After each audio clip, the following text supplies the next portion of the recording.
Touch that dial. You're now listening to Debate Talk Free Radio.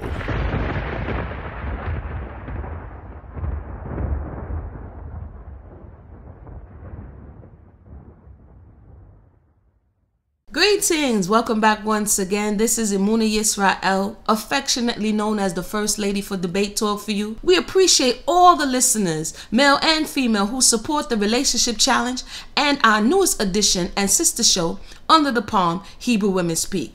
So sisters, if you have something to share or desire to be featured on the Debate Talk for You platform, please send all requests to underthepalm2@gmail.com. Once again, ladies, that's underthepalm2@gmail.com. We appreciate you and hope to hear from you soon. Peace and greetings to you. This is Imuna Yisrael, affectionately known as the First Lady of Debate Talk for You. I have enjoyed coming to you week after week, season after season, growing together, speaking about the difficult topics, investing the energy, time, and effort with our brothers and sisters on the panel. Today, I would like to come to you with an opportunity for you to invest in something that I've been working on and that's near and dear to me. It's called the Yummy Cottage. You can learn more about it at www.gofundme.com/the Yummy Cottage. We're currently fundraising so that we can get it off the ground, and your help would be appreciated. Once again, www.gofundme.com/the Yummy Cottage. Check the link in the box and hope to hear from you soon.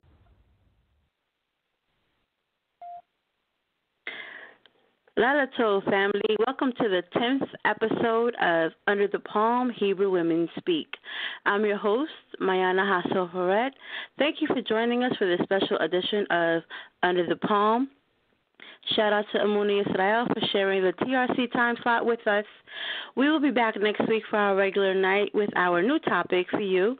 But tonight we're going to discuss a movie that has troubled the waters for many people. Ryan Coogler's Black Panther. Black Panther is the 18th installment in the MCU overall franchise, and I believe the 13th since Disney began producing them, picking up from Captain America's Civil War and providing a springboard for the upcoming Avengers Infinity Wars. For any of you that grew up with the comics like I did, you know that Coogler's MCU version of Black Panther differs in many ways from the 616 and appears to be deliberately taking advantage of the opportunity to make a socio-political, historical, cultural comment and encourage conversation beyond the Marvel Cinematic Universe.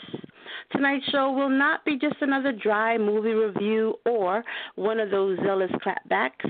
Since I have such a great panel of intelligent women, I want to explore some of the reactions from a more textured view. We will explore how and why this movie was so triggering across the board, from the colonizer to the community to the continent. This movie resonated with everyone for any number of reasons. There were many themes in this movie, such as ideas about gender participation in various aspects of Wakandan culture. For example, when Zuri dies, a woman takes over his duties. Both young boys and girls are represented to witness the rituals. The concept of the role that marriage is also there. We see that T'Challa when he's approaching his coronation as king, it was important to him that Nakia was there, and more emphasis was placed on his needing a queen. Women are also participants in speaking on behalf of their tribes during the ceremonial fight.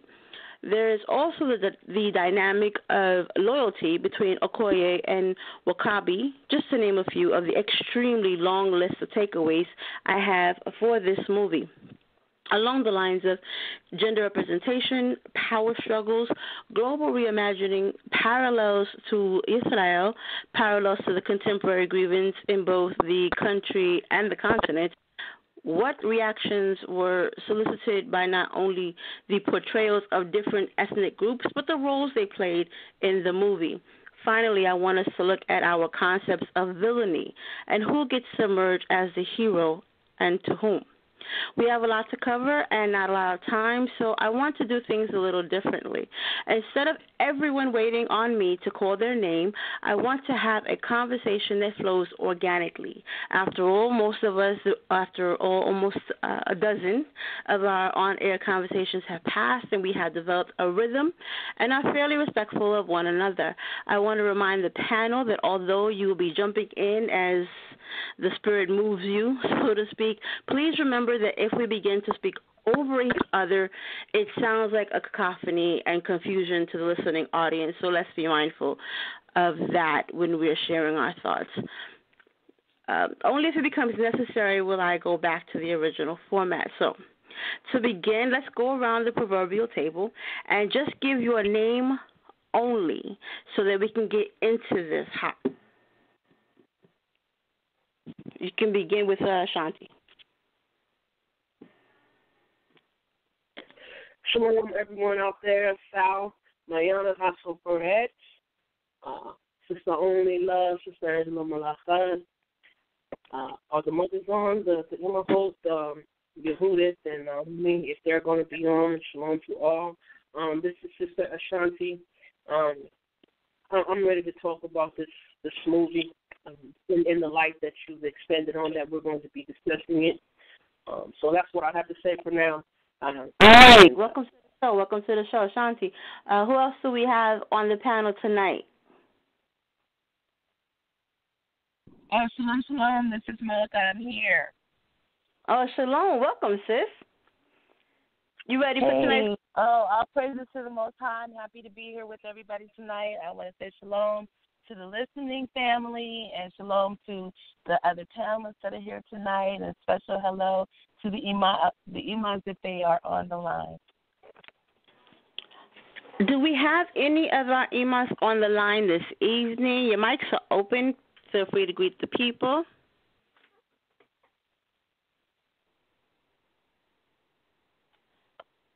They may not be here yet. I know the Only Love will not be able to join us this evening, so we have kind of a little cozy roundtable conversation. Amuna will be joining us a little bit later. She has a previous engagement. As everyone knows, today is not our regular show, but we didn't want to disappoint, so we came through anyway. But Amuna will be joining us a little later this evening. So we're going to get right into this conversation because it's a very exciting topic. Everybody in the trenches is talking about it. To begin, though, let's kind of look at why we wanted to see the movie. Now, for me, I'll kick this off.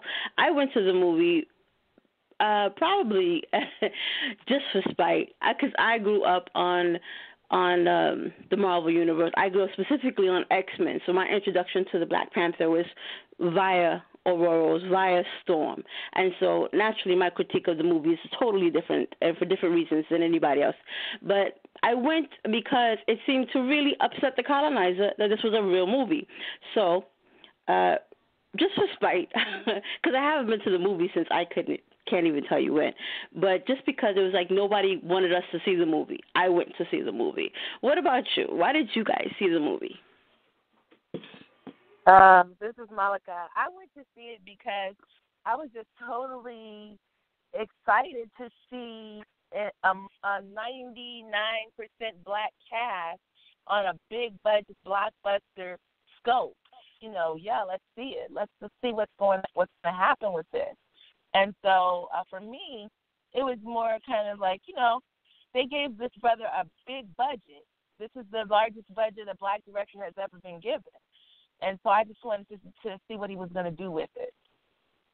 Right. There was a lot of people who said, you know what, this is our opportunity to show them what happens. We put so-called black money behind a so-called black man and kind of really encourage this continual investment in our people and showing that we will not only support. Like I said, this is kind of threading through a previous movie. It was the Captain America movie, and it had a number of melanated characters in it from the Marvel Universe. There was Falcon, and there was War Machine, and of course Black Panther. And so, but this, like you said, was the first time that the entire screen was, all black everywhere, so it was everybody. And so, and like you said, instead the token this time was not the melanated folk. This time the token and the other in the movie was someone other than us. We were not the other. Right. And so it was great to be able to see that. It was very exciting to see that. And I can see why it kind of got under the skin of the colonizer. What about you, SHAN-T? What were your thoughts? Why did you go see the movie? 2 reasons. For one, my husband is a Marvel fan. Throughout the week, he watches the superhero movies. And he's been a comic fan for, since I met him and before, right? And so we were destined to go watch this movie. We watched all the Marvel movies. He had me watching the cartoons. Last night he was watching the cartoon, I think, with the Avengers. And lo and behold, Vibranium has been talked about, not just in this movie, but if you watch the Marvel and you follow the characters, as you said, Mayana, Vibranium has been talked about. Black Panther has been in a lot of movies. But number 2, Ryan Coogler, near and dear. I'm proud of that brother. That brother, he went to California State University, Sacramento, and that's where he graduated from. So he is from the Bay Area. And if you know, the Bay Area is about an hour and a half away from Sacramento. So we are proud of that brother. That brother, he started off with the Fruitvale Station with minimal budget, and he just took off from there. So what he did, his vision in this movie, like I said, just the cast, not only the cast, but he did justice to the Marvel comic, and he did justice to this movie portraying our people in this type of light, in this type of superhero light. And he just brought this out where this has been going on, but he brought it to the forefront in a dynamic way. So those are the main 2 reasons where I went to go see this movie.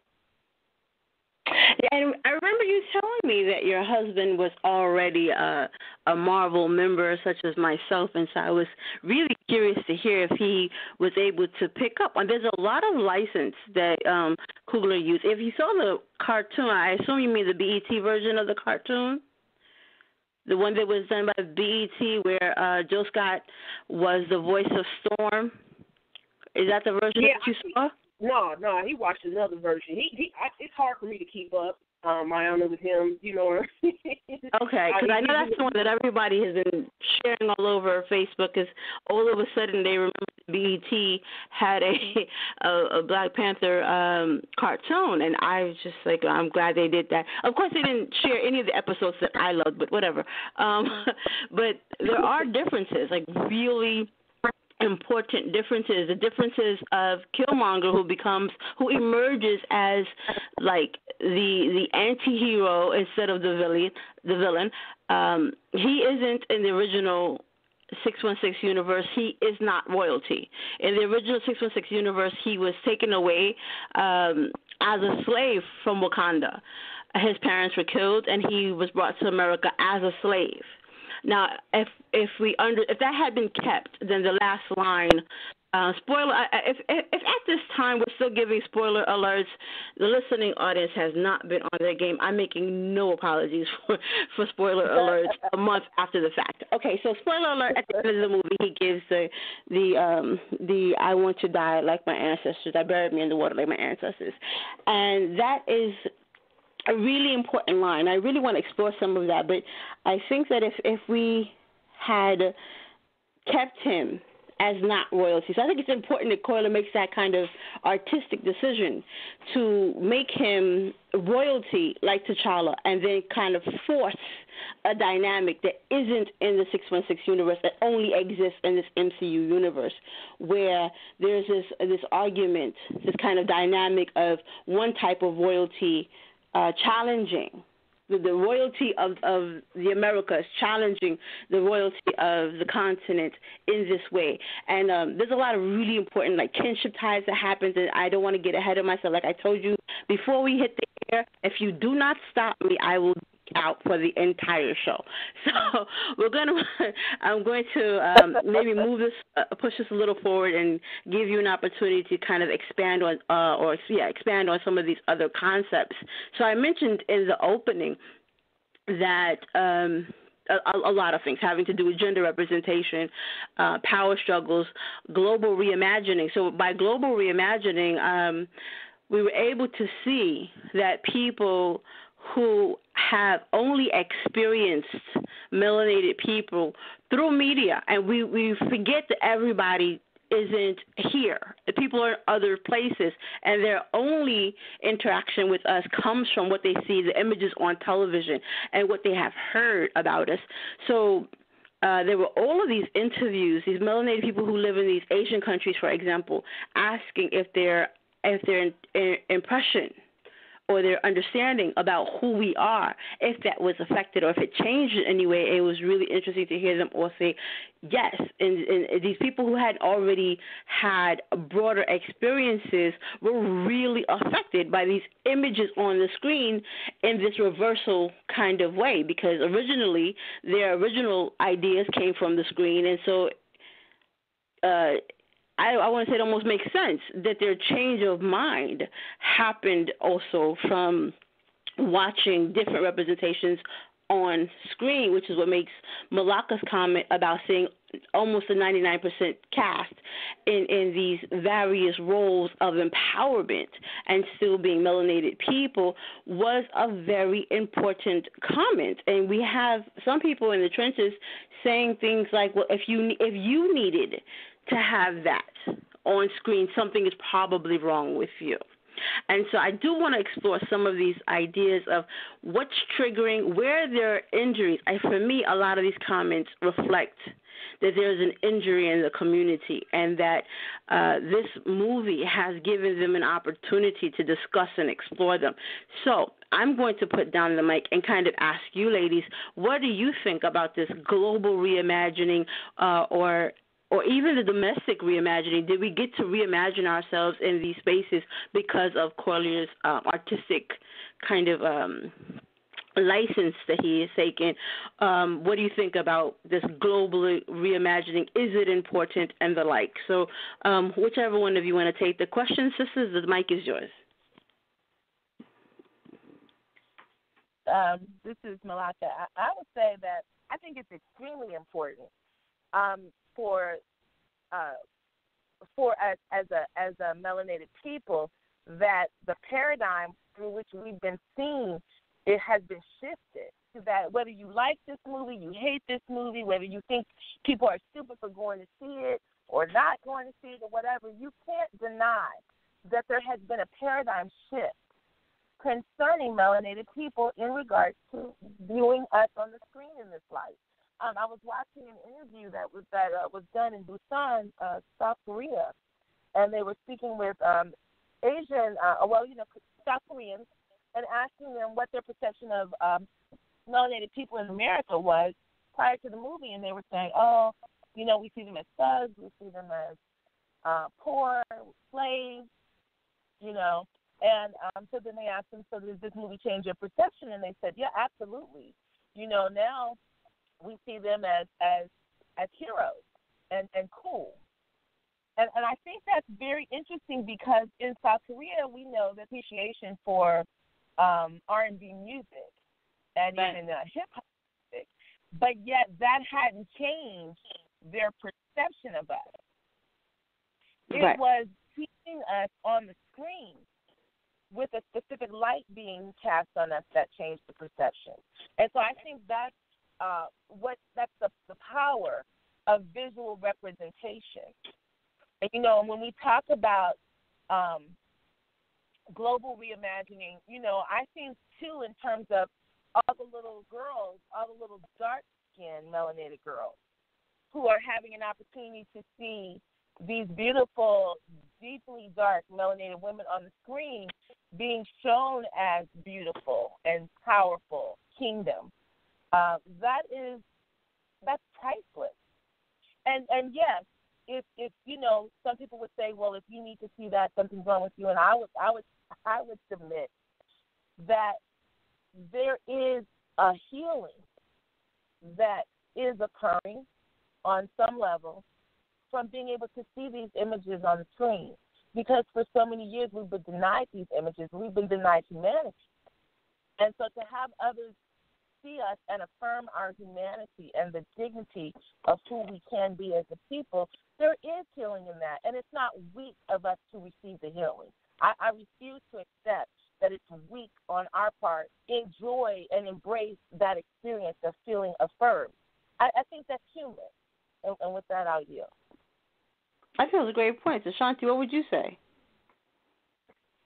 Yes, I definitely appreciate the impact that this movie has made on a global scale, making sure that the nations abroad see the melanated people in the light, to me, we've always been in.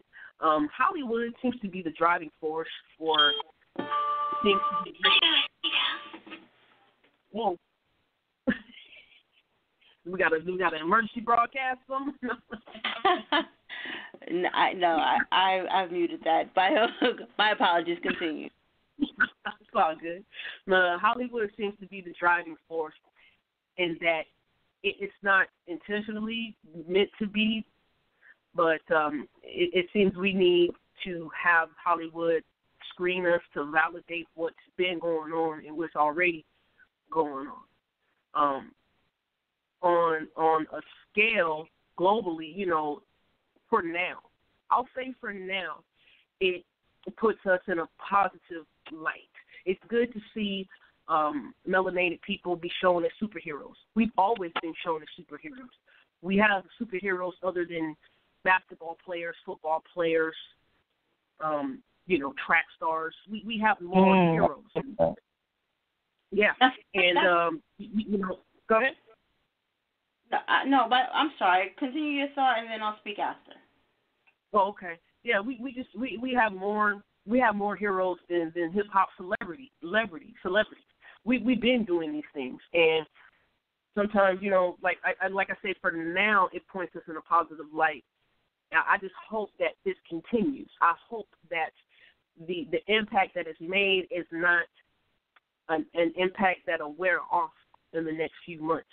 I hope the impact provokes us to connect with the people in Ghana, Nigeria, the South Africa, who are already doing these things. I forget the name of the women who were portrayed in this movie as the warriors. The Dora Milaje. Don't forget that. Exactly. These things have been going on. I was watching somebody put a video clip on Facebook of this. Maybe she was an Indian woman. Maybe I think she was in her 70s or 80s, something like that, and she was teaching sword fighting. And people are like, well, where does this come from? Why is it a shock that these things go on? They're a shock because if we don't see them on TV, we don't think they're happening across the globe.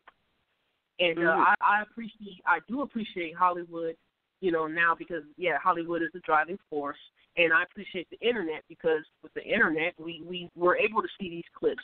We're able to get access to see what's been going on. And I appreciate Ryan Coogler. I appreciate Marvel, Disney. A lot of people don't like Disney, but Disney will do justice when it's time to do justice. And I yield. I'm sure we're going to get a lot of feedback on waiting for Disney to do justice. If you're just joining us, this is Under the Palm Hebrew Women Speak. It's our 10th episode, and we, the ladies, are discussing the Black Panther movie. If you would like to join the conversation, we will open up the phone lines a little bit later in the segment, and you would need to call 319-527-6239 and press 1 to be brought into the queue and into the conversation. So far, the ladies have brought up a lot of really great points. I think I want to recap a couple of them. Malaka was talking about the fact that in South Korea specifically, although there are other Asian countries like Japan as well, that have been commercially successful by emulating R&B and hip-hop. And it's called K-pop in South Korea. And it's something called a Hollywood wave out there where it's putting them on a global stage by co-opting and appropriating in some ways the music of hip-hop and R&B. And so it was interesting that there were still people there who did not have an appreciation for the people, even though they were expressing an appreciation for the culture and not connecting the two. And in the premiere, because Busan is one of the scenes are shot literally in Busan, which is in South Korea. And so the premiere was there. And in Ajuma, which is the Korean word for older woman, one of the Ajumas interviewed the men, T'Challa, Killmonger, I forget T'Challa's, Chadman, and Michael G. I know somebody else is ready to flog me for not remember Michael B. Jordan's name. But forgive me, he was not my boo in the movie. Michael B.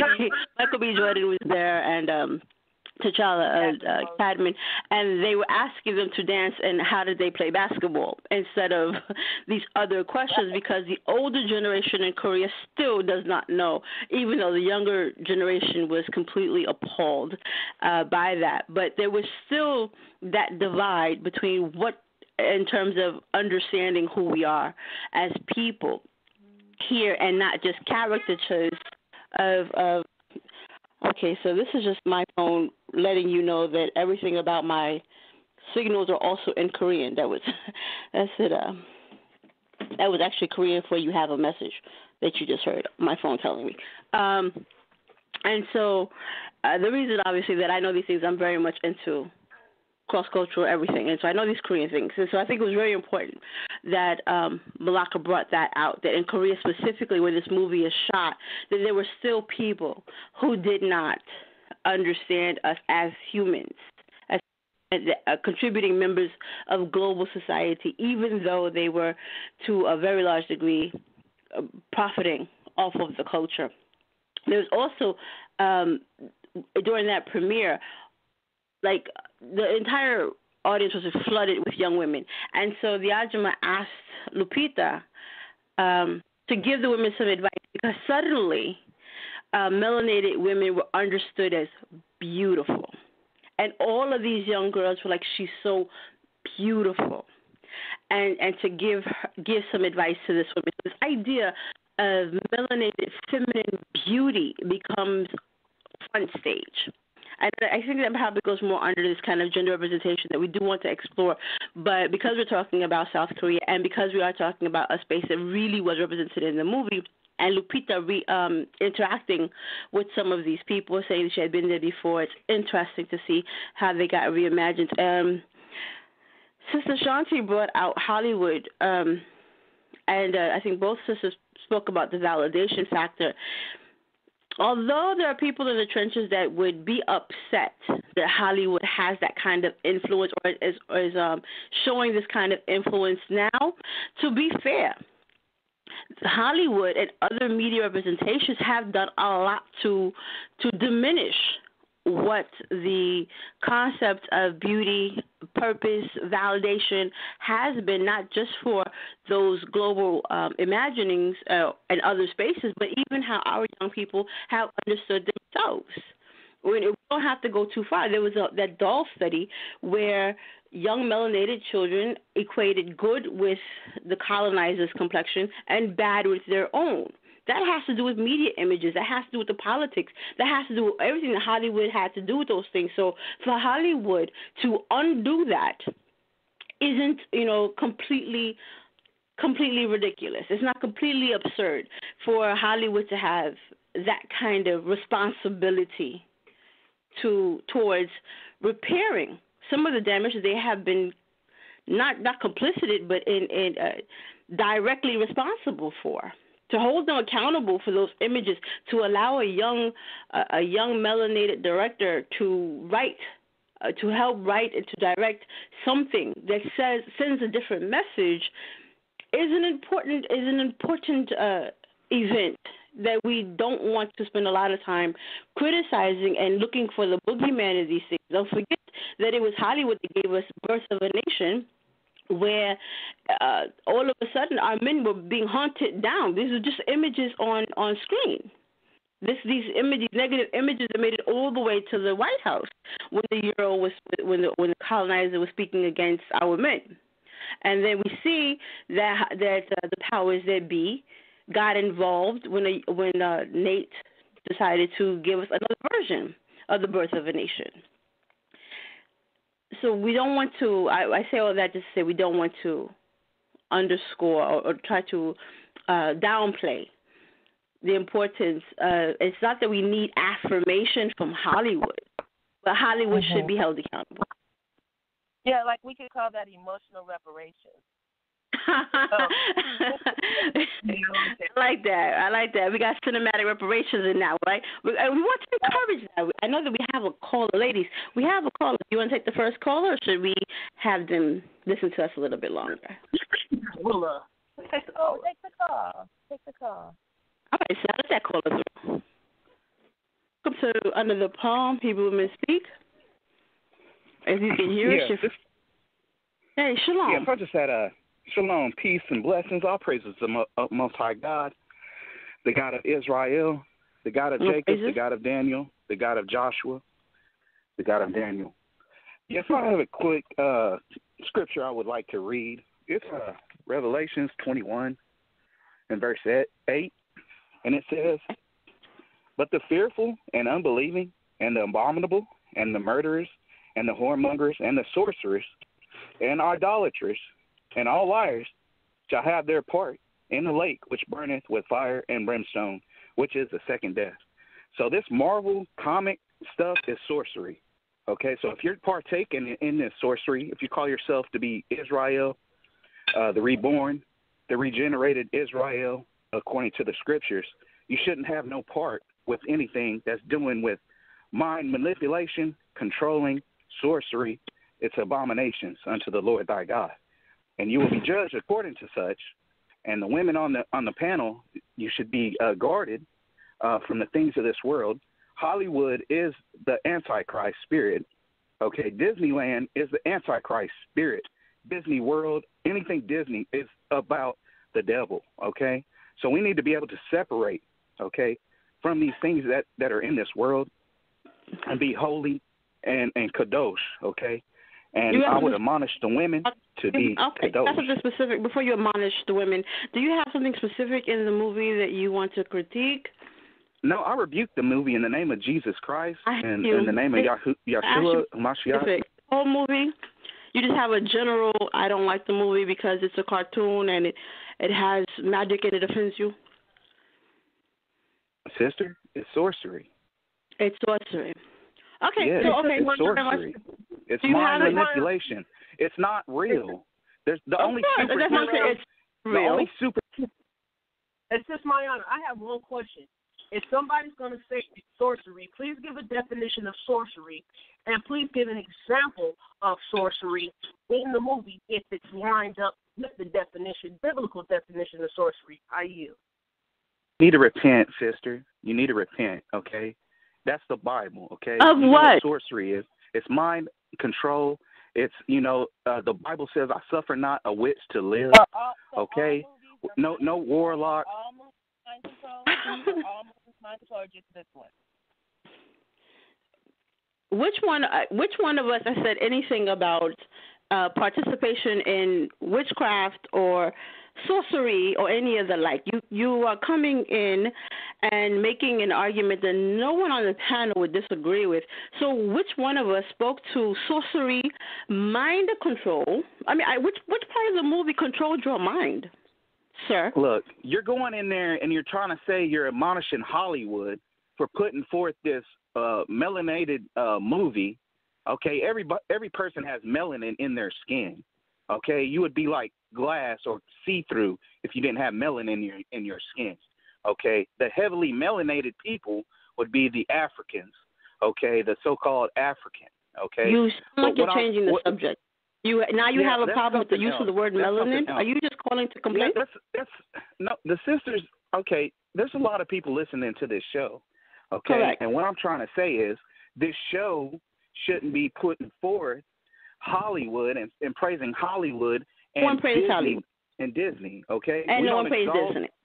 We don't exalt Disneyland, Disney World, Walt and we Disney, didn't. okay? They exalt homosexuality, okay, perverseness, Was there homosexuality in the movie? They're not keeping the commandments, for one. This is not what I asked you. I asked you if there was homosexuality in the movie. How about that? Let's go back to the commandments. It's not about that, so why did you bring it up? Okay, let's go back to the law, okay? Let's go back to the law. If they're not keeping the law, they're none of me, okay? They're not my brother, okay? They're not my sister. Sir, are you aware of the topic? I understand the law. The topic No. My about question this movie. is, do you understand the topic? I understand that you're putting forth an image of evil right now and saying that it's okay to give me an example. You failed to do so. Hey, excuse me? Give me an example, sir. We have 3 hours on the air. If you would like to have a conversation with me off the air, then we can do that. If you want to talk about today's topic, you have 5 minutes to do so. 5. That's 300 seconds starting now. What is your comment on the topic? Order. The Bible says deal in order. So if your husband, I'd have to talk to your husband, and your husband would admonish you. Because my husband's not on this call, which you knew when you called in. So you have 5 minutes to talk about the topic. Do you have something to say about tonight's topic, sir? No? We were discussing not sorcery. We were discussing not mind control. We were discussing not any abridgment of any of the laws. So, going back to what we were discussing, which is a movie called Black Panther, it's very interesting that Black Panther has triggered. You see, we talked earlier about this triggering. There's a triggering that's happening in the community. And it's interesting that Black Panther has done these things. Now, I don't remember there being any type of outrage for Frozen or when, what's the little Hawaiian movie? Moana, whatever it was. All of these. I'm sorry? Moana, where we're dealing Moana, with right? Disney had Tiana. When Tiana came out, there was none of this. Oh my goodness, the laws are all being broken. You know, there's this danger of mind control. None of this was happening for all of these other movies. So it's very interesting that Black Panther triggers all of these other concerns. Now, one of the things that the caller brought up, which is common, that I've heard common in many of the complaints, is this idea of sorcery. More specifically, this idea of necromancy. And I don't want to dismiss this because there are elements in the movie where they are engaged in all types of rituals that are not rituals that Israelites would participate in. Let the record show that Black Panther is not an Israelite movie. It doesn't pretend to be an Israelite movie. So it's interesting that we are projecting all of our concerns and our fears, even the things that we want to celebrate, we are projecting into this movie, which is why on the list was this idea of parallels between Black Panther and Israel, because we have projected ourselves into this Marvel cinematic universe in all of these very important ways. But one of the things, like we said before, about the things that make us uncomfortable. So far we've talked about the things that are positive and are important to embrace. But there are those things that made us uncomfortable. And there were scenes where both Eric Killmonger and T'Challa participate in what is, for all intents and purposes, necromancy. They go to have a conversation with the dead, with their more specifically the nearest ancestor, their father, who has passed over, and they have to go into this totally different plane to speak to them. So this is the only place where there's any kind of magic happening, because everything else is very literally technology and not magic. So it's, except for in this space where this flower, the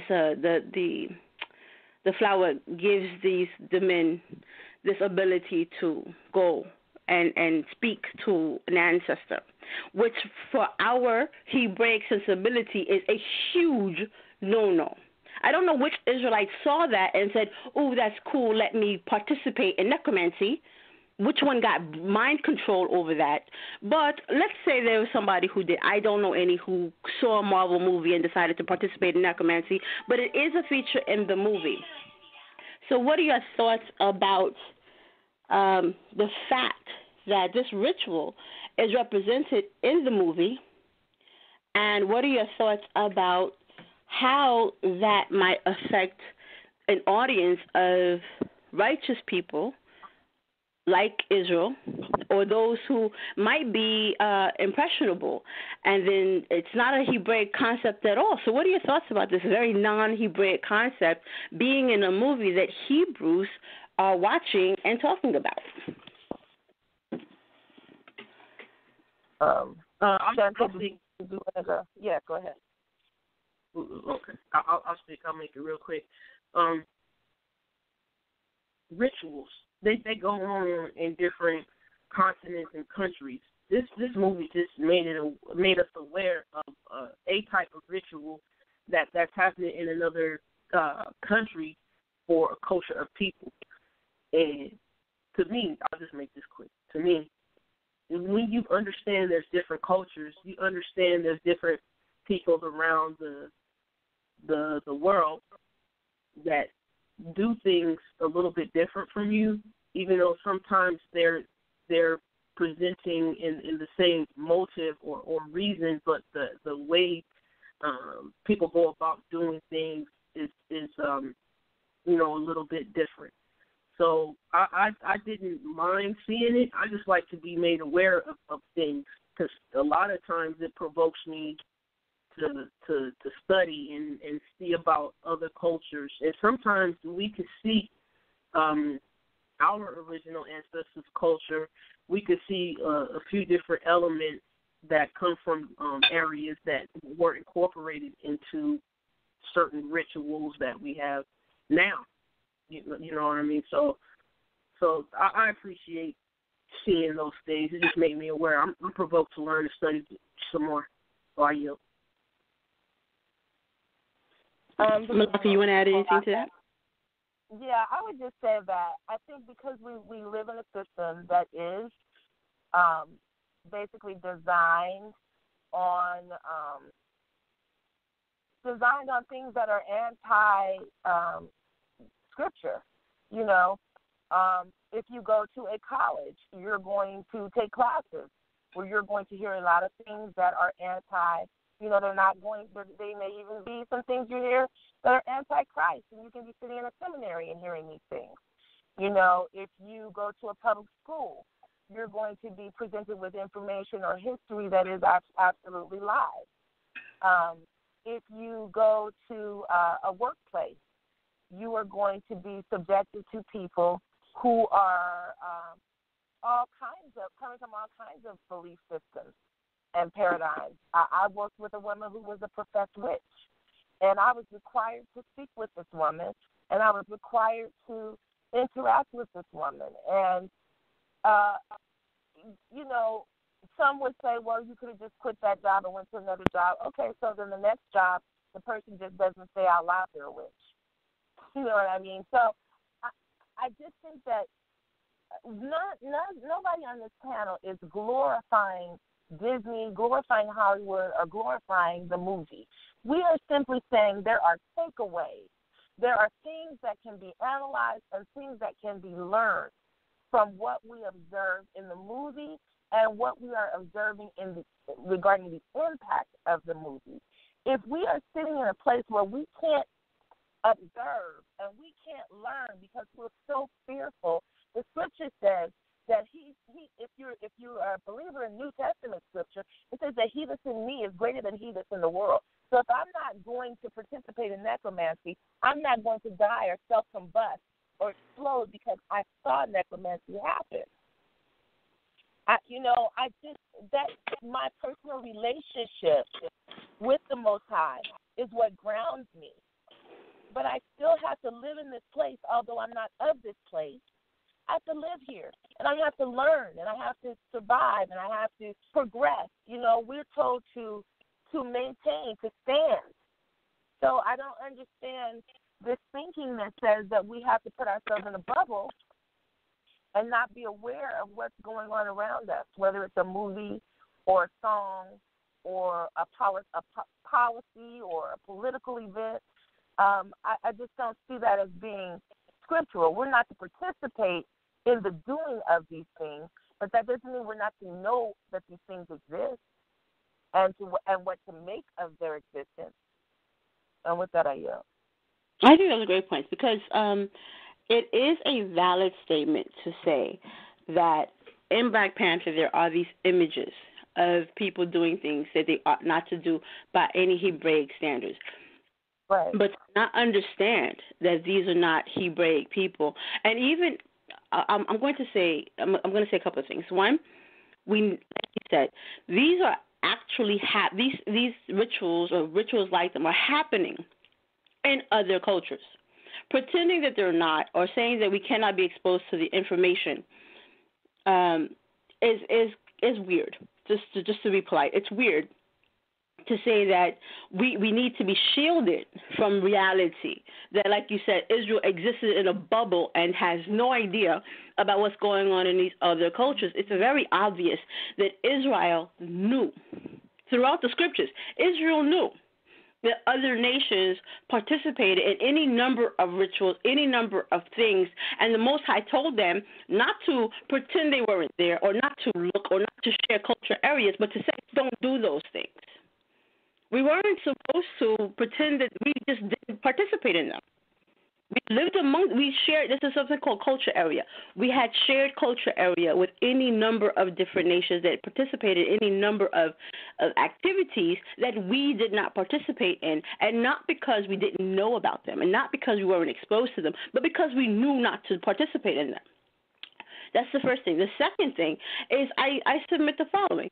If there were to be, if Disney or whatever production company makes you happy, decided to do a retelling of the first king of United Israel, then there will be a portion where Saul asks for the spirit of one of our ancestors to reappear. Now, that's going to be displayed on the screen. It's something we did. Now, we know we're not supposed to do it anymore, but it's in the book. We have to tell our children that this thing happened. And what we do is we don't teach our children to participate in it. But we don't hide from them that it's something that happened, that it's something even our ancestors participated in.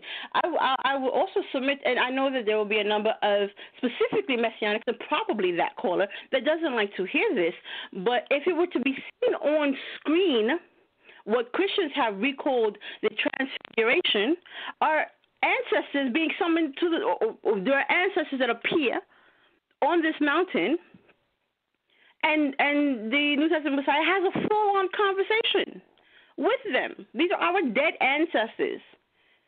So for those who are not from any Abrahamic faith and they are just looking at this, to them this looks very similar. To them this doesn't look any different. Because this is our culture, because it's Saul is our ancestor, because the New Testament Messiah is from the line of Judah, according to our records. This is a Hebraic event on both of these sides. But to someone on the outside who does not participate in our culture, who is not reading our books from our perspective, they would say this looks like witchcraft. When we have prophets that do things in a very specific manner. There's none that would argue that it's ritualistic. A lot of the problem is that when it's the other, when it's Africa, when it's India, when it's China, it's these pagan people, it's because it's not our power. And I get it. I'm not disagreeing with you. I'm asking you, and again, I guess because I'm an anthropologist and not a theologian, to me this is just a cross-cultural reading of something. It didn't make me go, ooh, that's cool. Can I get a purple flower and drink it too? Like, I don't know. Maybe it's because I'm 40 and not 4. It didn't have that mind control effect on me. But if I was there with my 4-year-old or one of my nieces or my nephews of that age range, it would be my responsibility to have raised them Hebraically, to not expose them to certain things, or if they are exposed to certain things, teach them how to discern or navigate around them. Again, right. I have to I mentioned these cartoons that they see every day, and like the sisters brought up, they go and you go to school every day. These are things that the children have to be taught about so they can go around them and not embrace them. It's a very weird conversation for me, for this particular point. Like I said, I do understand. I get it. It's not something that anyone should participate in. It is not what our power wants us to do. We have absolute laws against necromancy and any number of other calling up of the dead or engaging with powers in particular ways. Yes, absolutely, 5,000%. Like I said, there's nobody on this panel that would disagree with rejecting those types of interactions with the spirits. That's not what this conversation is about. No one on the panel has said that was a cool thing. We all need to go out and emulate it immediately, unless I'm mistaken. Sis, which one of you want to go out and find a purple flower and go talk to the ancestors? Not at all. I'm not even. Oh no, not in half. I mean, I would like to poll the listening audience. Which one of you saw the purple flower and said, "Oh my, I miss my daddy. I need to go and find this purple flower and suck on the purple Kool-Aid, so to speak, to get there." I need to know who was affected by this mind control. I'm not saying that there aren't people that are affected or could be affected. I just haven't met anyone that saw Black Panther and immediately wanted to go and engage in these rituals and felt like they were subjected to mind control in this way. It's not my intention to diminish or belittle anyone who has this position, but again, my question even to the caller was, give me an example, like make this a tangible thing for me so that I can explore where the concern is coming from. These blanket objections are just something different. It's something different. In order to have a conversation, we need to have a safe space to unpack the concern and really, really look into it. I know a lot of mothers that are very protective of their children and they go through lengths to not expose them to all manner of things. Harry Potter movies, the like. I have never seen Harry Potter. Quick aside, I have never seen Harry Potter, but it's not because I object to the magic. I've never watched Twilight, and again, not because I object to the magic. I don't watch Harry Potter. I never read the book because I'm a Lord of the Rings groupie. I have Lord of the Rings, and I feel like it's a betrayal to go to Harry Potter, but for no other reason. Twilight just seems too, frumpy and silly to me, so I've never watched any of that. But it has nothing to do with this idea of magic. So, but, I want to thank the caller for opening up that side of the conversation. It was on the schedule to explore because it is something that was an issue for the people. We're coming on the 9 o'clock hour. We touched briefly on gender representations. I'm glad that we were able to talk about the global reimagining, which is what we were talking about when the caller called in. But this issue of gender representation, the caller spoke about homosexuality. One of the concerns was that there could have been an idea about homosexuality in the movie. I hear that YEHUDI is in the house. I'm going to introduce this topic, and then we're going to open up the phone line so that YEHUDI can speak. She's probably calling from somewhere. But I wanted to be understood because I wanted to look at the Dora Milaje. There is a very interesting story out there that doesn't get explored and is a point of contention in the trenches. But this line of homosexuality, this is a relatively new development.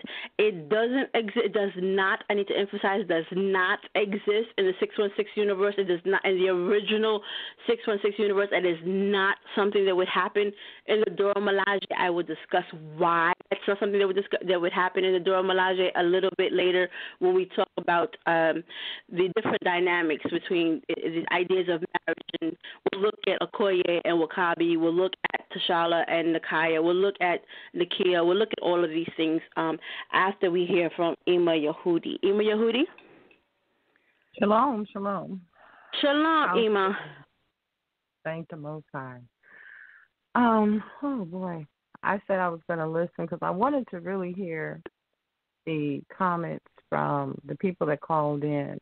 And like you said, it's nothing new. Either the topic of homosexuality, the topic of the movie. It's various things going on here. I do know this.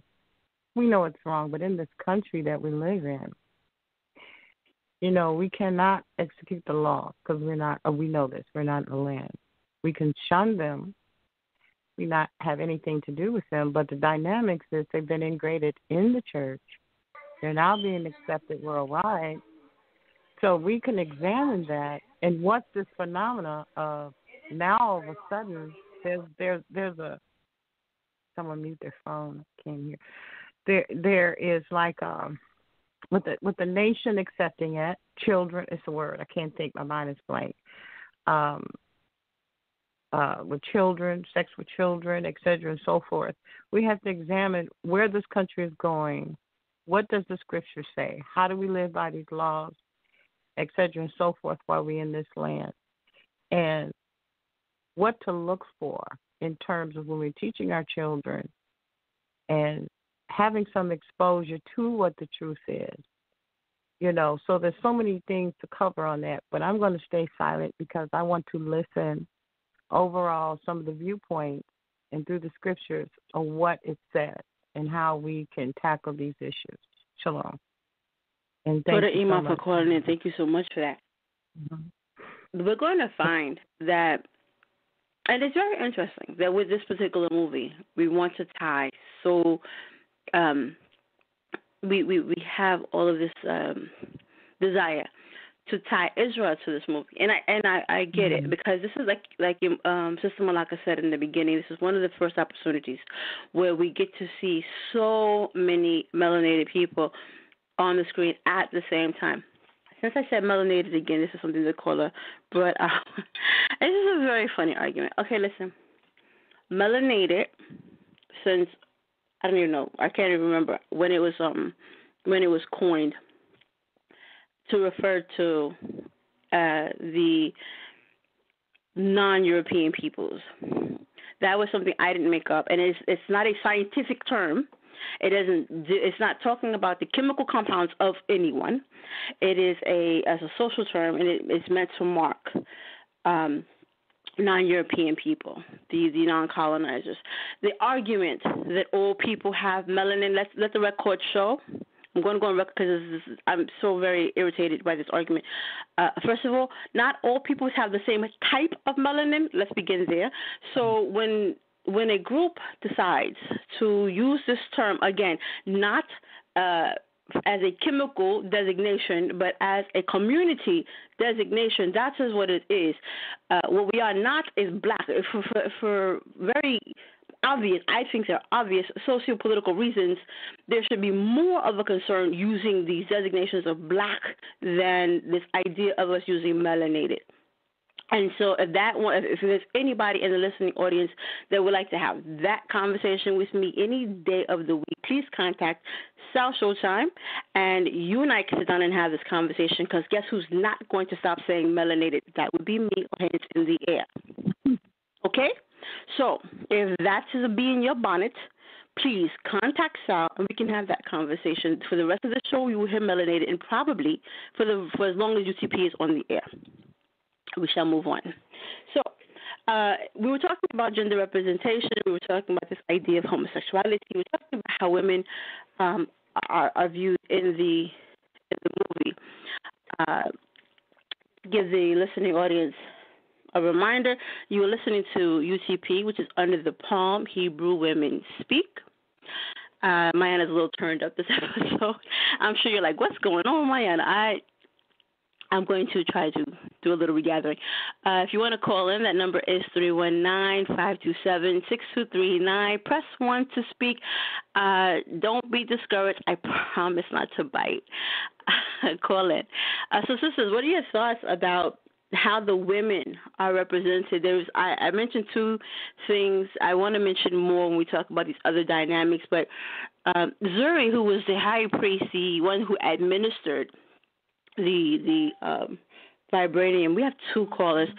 that administered the vibranium, when he's murdered by Killmonger, a woman steps up and takes the role and just kind of assumes all the responsibility that was originally performed by this man. So we see that in these positions of power in Wakanda, at least, are very fluid. And so Ryan is making some very important points there when we see him deal with women in the movie. There's a point where Shuri, who is the princess, everyone's concerned that she might actually challenge T'Challa for this spot. In the 616, I think it's the 616, it might be the 161 universe, Shuri actually does become the ruler of Wakanda because T'Challa either dies or he leaves, but she has to take the place. She's, of course, the princess. She has the right to do so. She doesn't steal it from him, but she becomes the rightful ruler of Wakanda. So there's a concern when she kind of fake challenges him in that space. So that's kind of a wink to the Marvel people. Your husband, SHAN-T, probably picked up on that. It's kind of a wink to those of us in the know that Shuri does have that kind of story arc. So this idea that there's this kind of representation, that the women are there sharing a spot when they're declaring who is going to challenge or not challenge, which one of their tribe they're representing. There are women who are participating in even that part of the conversation. We have two callers on the line, so do you want to address that? Do you want to give your first thoughts about that, or should we go straight to the caller? I'd like to give a thought about it. This is Malika. I think it's interesting that we planned and purposed to talk about triggers, right? And in that one call, we got probably like 5 of the triggers that I have been seeing reoccurringly on different Hebrew threads or pages. And so I think as we look at women and we look at the way that Ryan Coogler handled gender differences in the movie, I think that it's important to point out that it does seem to be triggering for some of us as the people to see women being portrayed in positions of authority or power, or having them have the ability to be considered for rulership or leadership in a kingdom. And I think that it's important to note that Ryan Coogler did travel to the continent of Africa and meet with people, and he did study various cultures in Africa. And he modeled many of the things that he did in the movie from various cultures that he studied. And I know there are many Hebrews that don't like to acknowledge any connection to Africa, but the truth of the matter is that, Israel sits in Northeast Africa, that one of the main things that we preach, on a daily basis is that, the true Hebrews migrated into Africa, into Western Africa and Central Africa, and that many of us went into the diaspora, people that we lived on the continent of Africa without seeing these various cultures at work, or even having some of these cultural norms at work in our own societies in terms of the way that women were actually treated, versus the very patriarchal messages that we get. I'm going to get called a feminist. Y'all got to cover my back. As opposed to, by the way, I'm married, and my husband, is very aware of this conversation. He's listening in. As opposed to the very patriarchal messages that we get here, specifically in North America, which, unbeknownst to many, is actually a message that's coming through the eyes of the colonizer, Roman Greco society, as our sister SHAN-T teaches on and has many videos regarding. So, just to kind of sum up what I'm saying, I just think it's really interesting how that is a trigger for many Hebrews to see women being portrayed in positions of authority and power and strength, and how, in actuality, what it seems to do in this, of course, fictional kingdom is it seems to make the kingdom stronger. And I would submit that there are even instances in our own history as Hebrews, in our true history in Scripture, where we can see women acting in roles of power. I'll say the word power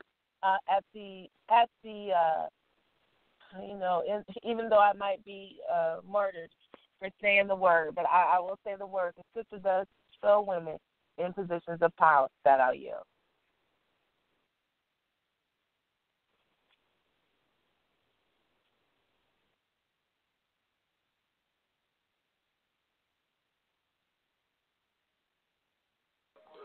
Mayana, you there? Where did she go? All right. The call. Yeah, I guess I'll step in until she comes back. All right, family, that number is 319-527-6239. Okay. You're coming and breaking up a little bit, but go ahead.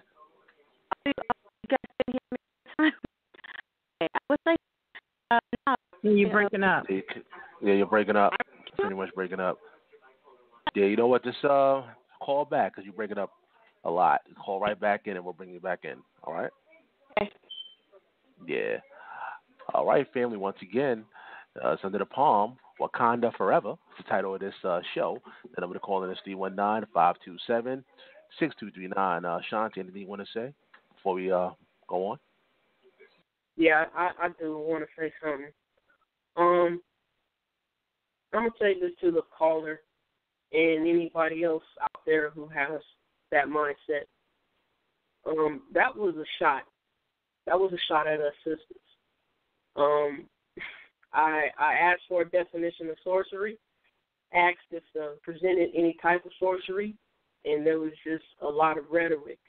After that, which couldn't be presented of giving any backup to what the accusations were, we were called we pretty much was called witches. And he probably wanted to say the other word. I'm just going to come out and say it. I have a husband. I didn't ask my husband permission to do anything. I have the Most High Yahweh's power and authority gifted to me to be the creation, the Ezer Kenegdo he created me to be. All right? For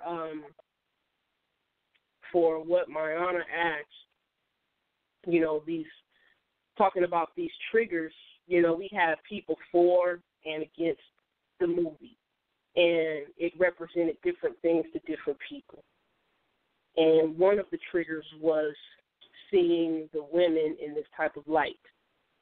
Since over here in America, we don't see women in the light that they were portrayed in the movie. We think that's abnormal. I think it behooves us all to go back and search out our culture over here in America and see what's abnormal.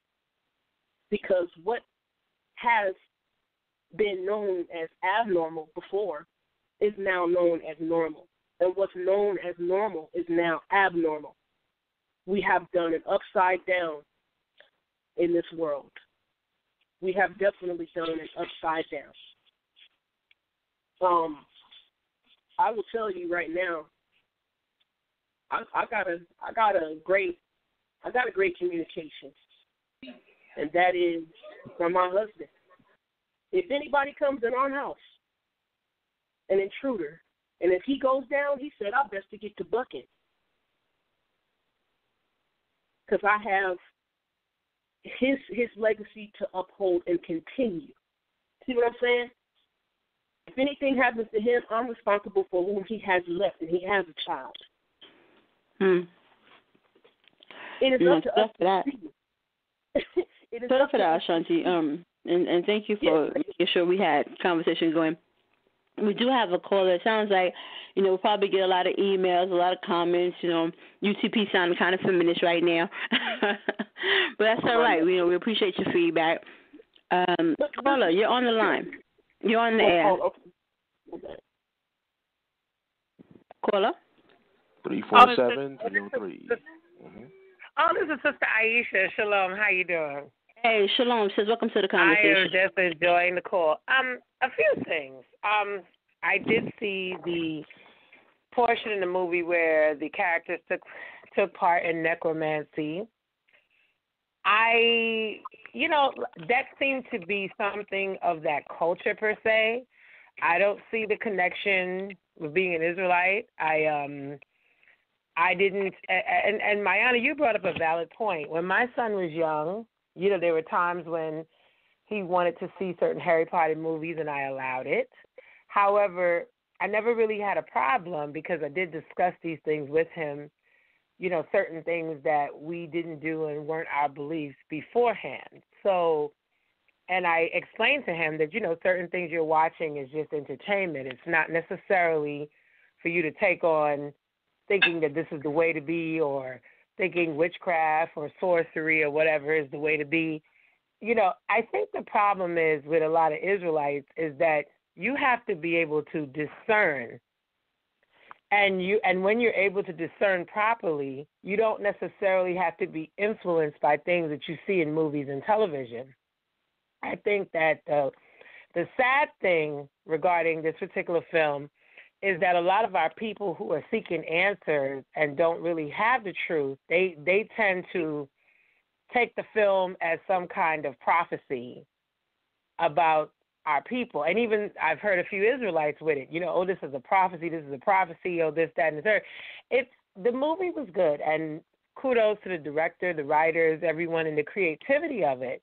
But this is no prophecy, as to the direction our people need to go in. We have the truth and the instruction in the Torah.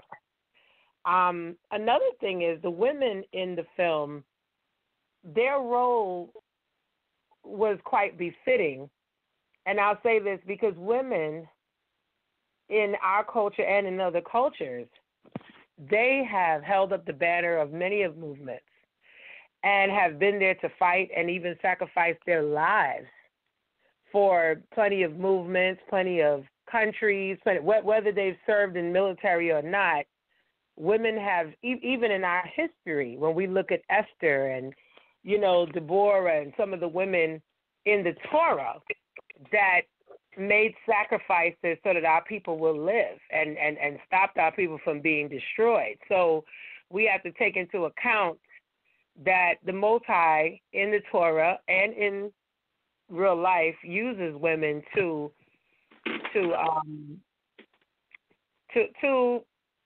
get things done, to be that influence, to get, the same way he used Joseph in Egypt. He used Esther in, I think it was Assyria or Persia. I could be wrong. Now, as far as the caller that called earlier, and I found it strange that, and I know I'm going to offend some with what I'm about to say, I found it strange that he would rebuke those who saw the movie. But in Christianity, when a lot of different,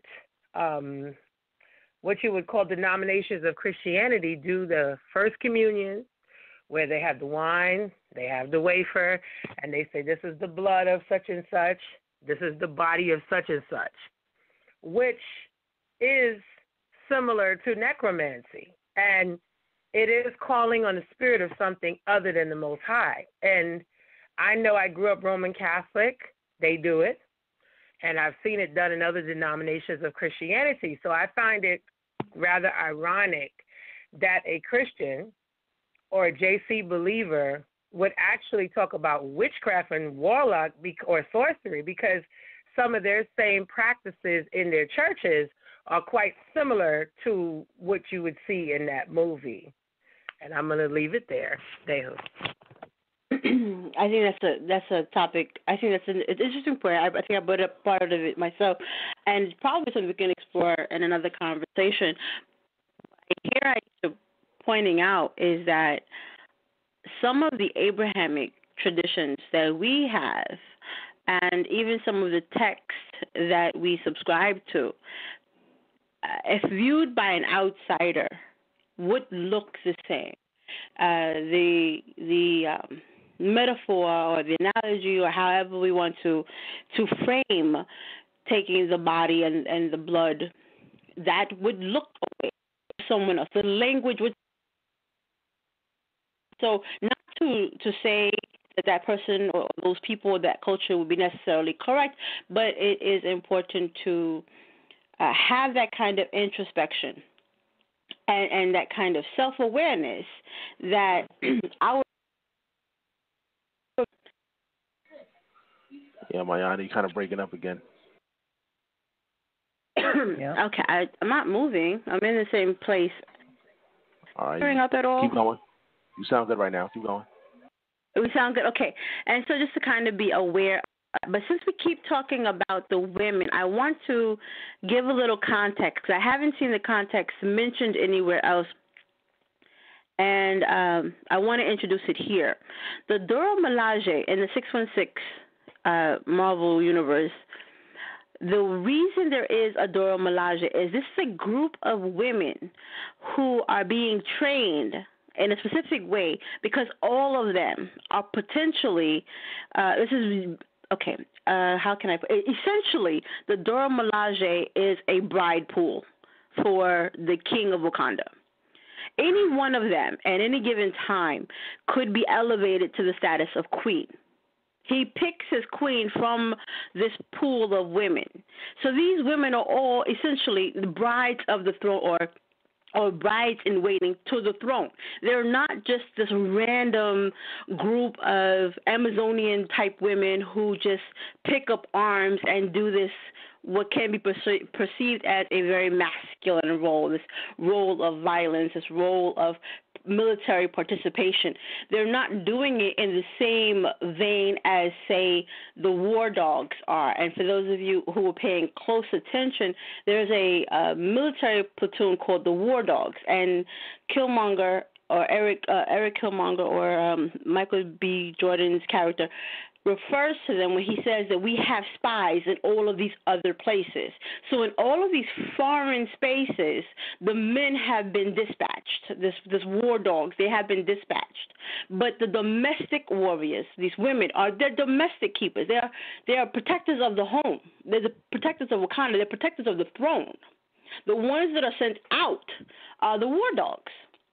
So, again, because this is the MCU, this is the Marvel Cinematic Universe, there are things that are nods to Marvel members that would know and be able to pick up on these things that if you're just a casual observer who has gone to the Black Panther movie for your own reasons may not pick up on, and so you get kind of absorbed in, oh, look at all of these women with spears and their ability to fight and all of these other things. As what that is a lot more similar to what Ashanti was describing while I was doing the mic check about if the man goes down, somebody has to be able to stand up and be equipped to do the thing. That would be something the queen would be able to do. So the Dora Milaje is this pool of potential queens, pool of potential mates.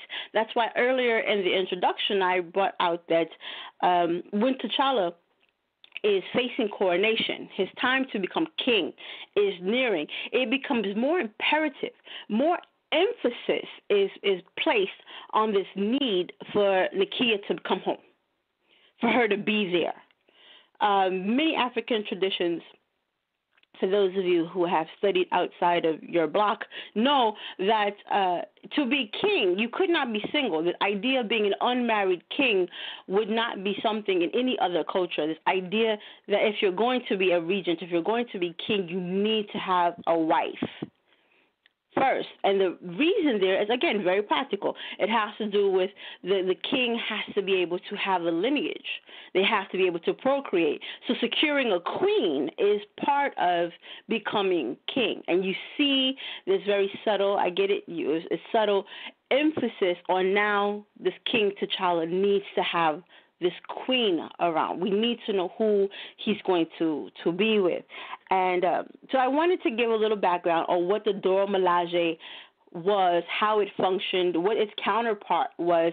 Before there was too much to do. You're already thinking there were a bunch of feminists and we want to rule the world. But the Dora Milaje wasn't like that. The Dora Milaje was was a force of women. And again, so I wanted to mention that because I said to you earlier that this idea of lesbianism being a thing among them is a newer kind of, I think, 2016 addition to the arc, and it got inserted probably for political reasons, but would not have been part of the original Dora Milaje story environment, if only for that reason, if only for the reason that they were all preparing to be the bride. In fact, Nakia was originally a member of the Dora Milaje in the 616. And so her ability, her being a spy and doing all these other things and her being so adept at fighting would be explained by that. For, again, those who have read the comic book and they're not having their first exposure by the movie. If anyone, so do we have someone on the line? I think I got a notice that there was someone else on the line.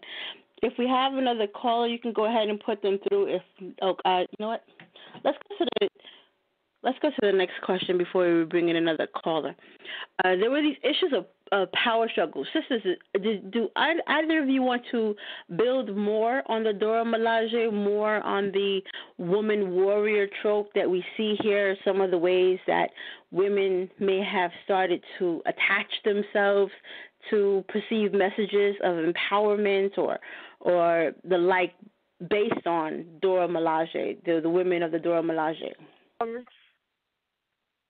I do see women, I'll differentiate it, not women in the Hebraic community attaching to that as a symbol of empowerment, but I do see women of color around the nation, particularly here in the United States, attaching to it as a symbol of empowerment. I've seen some women, cut their hair as a pronouncement of, letting go of the weave and not needing to be identified by a European standard of beauty. I don't think that it's a negative to be set free from that European standard. I don't think it's a negative to understand that you don't have to wear a weave. And I think that some women of color may be getting from the movie, from the representation of the female image. I personally am not interested in shaving my head, but I have seen some sisters in various places doing that. And then I know that there's some will say, well, there's a scripture that says, that your hair is your crown and you shouldn't have a shaved head. And I think that there are cultural connotations to shaved heads on women. So I'm not telling anyone to go shave their head. I'm simply pointing out as an observation that there have been women who are attaching to the sense of empowerment. And one of the things that they are taking away from this movie is the desire to no longer wear the weave.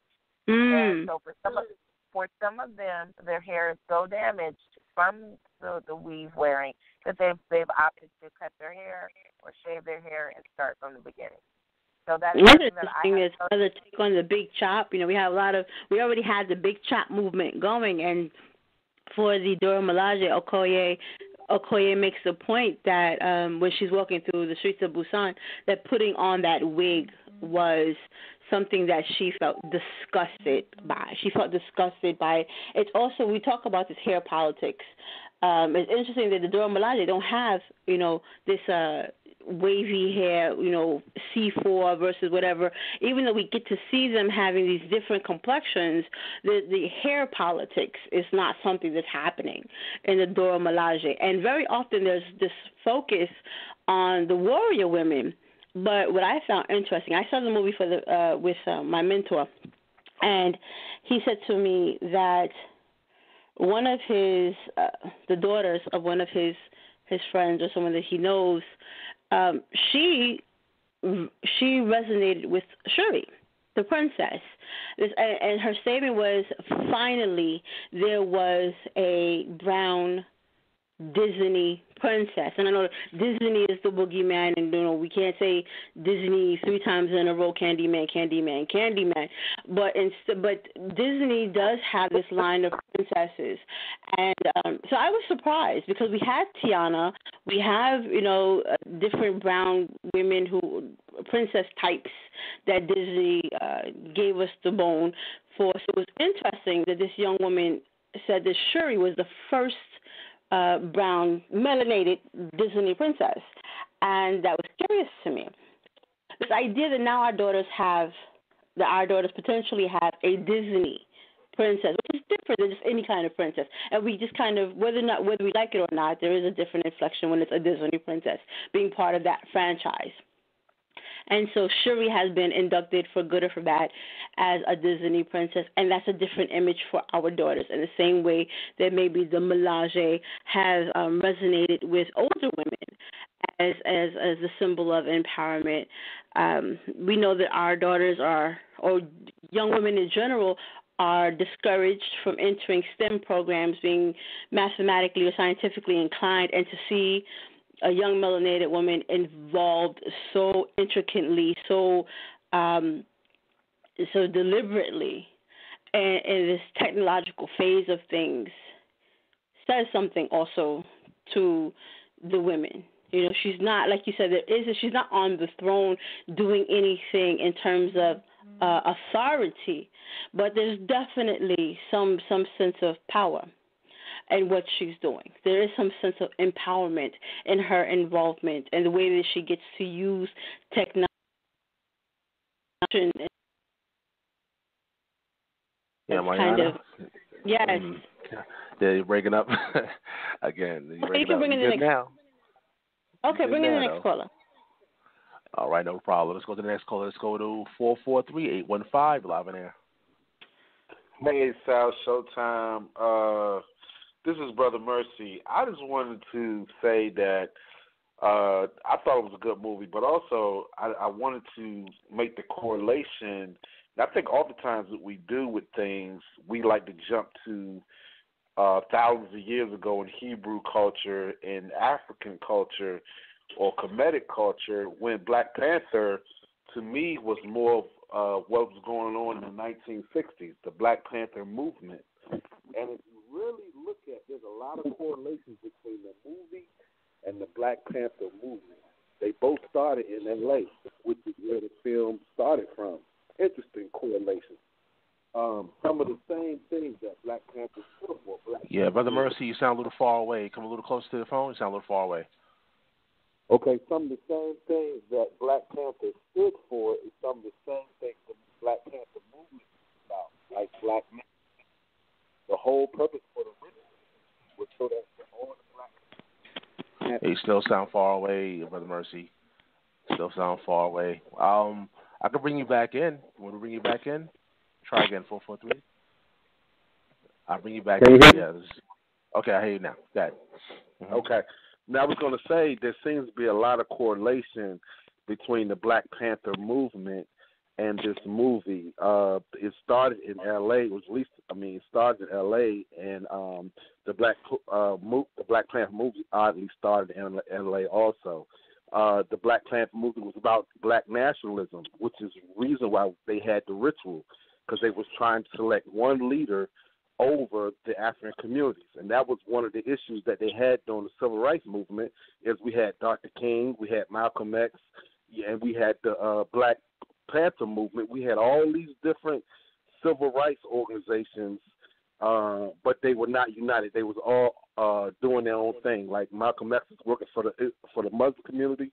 Martin Luther King was more so integration. And then the Black Panther movement was trying to start their own nation within the United States, a political nation, much like political nations we have today. But I just wanted to say that I think sometimes we lose, some of the recent lessons from this movie. Like what I saw in this movie is not something that happened thousands of years ago with Abraham and with all these other characters that we read about in the Bible. What I was thinking about is some of the same issues we're dealing with today is what the Black Panther movement was about, trying to unite the African tribes something we can't do come together. We don't have a ritual to bring us together. We don't have a Black Panther leader, you know. And so when the Black Panther movement was coming together, when they was trying to start it was actually a political party within the United States, and they was trying to start a political, you know, like we got Republicans, Democrats, and then they had the Black Panther Party. You know, they was trying to start their own political party, but then this country did the FBI and shut it down.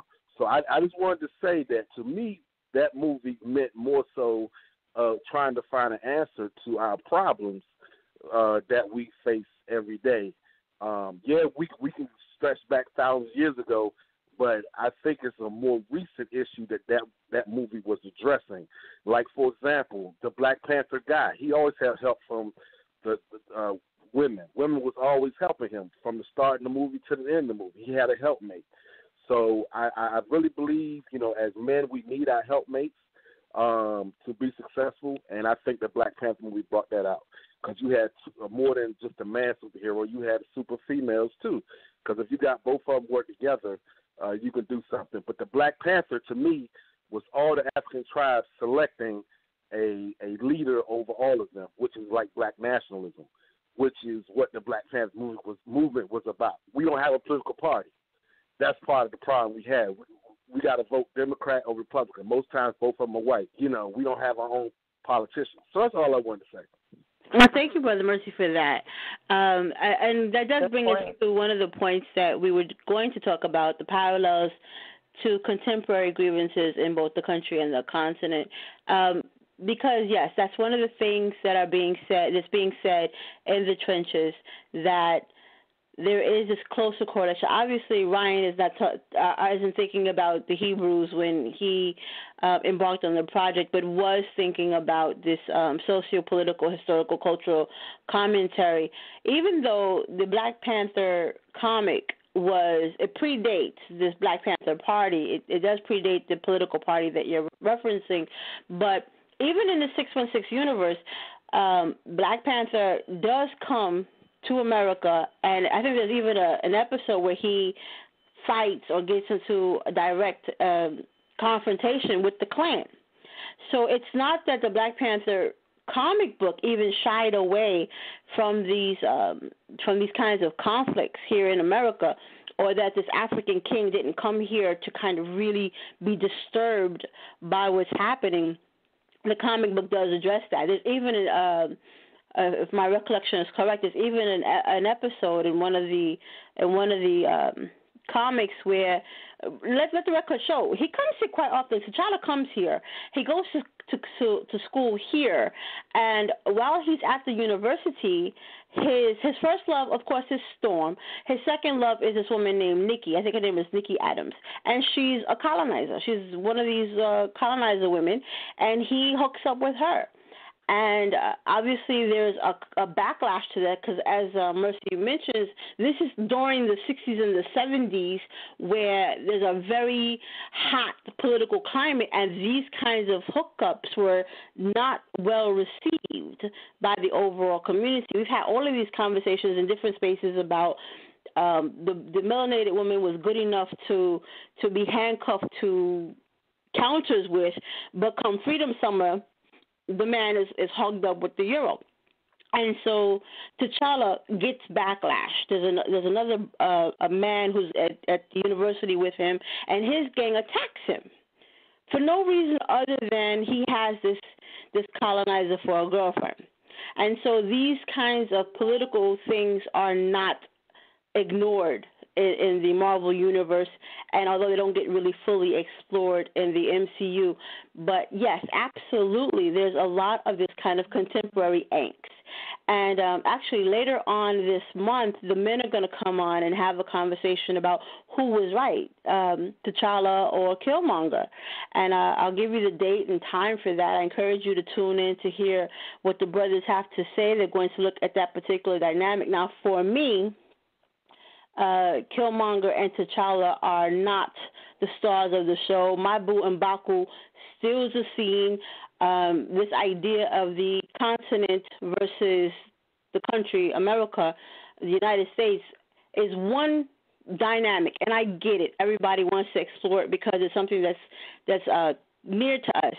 But for me, I think one of the more telling conflicts is the conflict between the Jabari tribe and the rest of and T'Challa's United Front. You know, this idea that there's one inside group. There's an infighting that's happening, and the infighting between M'Baku and T'Challa, for me, has a different significance, an important arc that deserves to be explored, but gets lost in the dynamic between T'Challa and Killmonger, and I get it because T'Challa very openly represents America, and it's interesting that that he's the one that we resonate with, even though he is wildly undisciplined and very angry and not willing to have any discernment at any point in time. But we'll explore that as we get closer to the 10 o'clock hour and we take our next caller. Sisters, I haven't forgotten about you. We're going to get right back to you, but we have one caller. I want to hear what they have to say, and then we'll resume our conversation. Caller, you're on the air. 770-330. Live. Hello? Yeah, Shalom. Welcome to the conversation. Hello. So, Black Panther.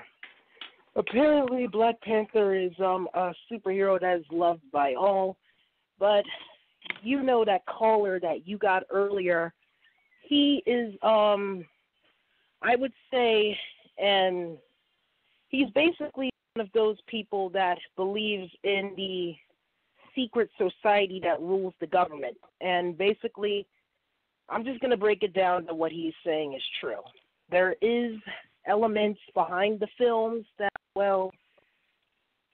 basically go against certain teachings that we practice.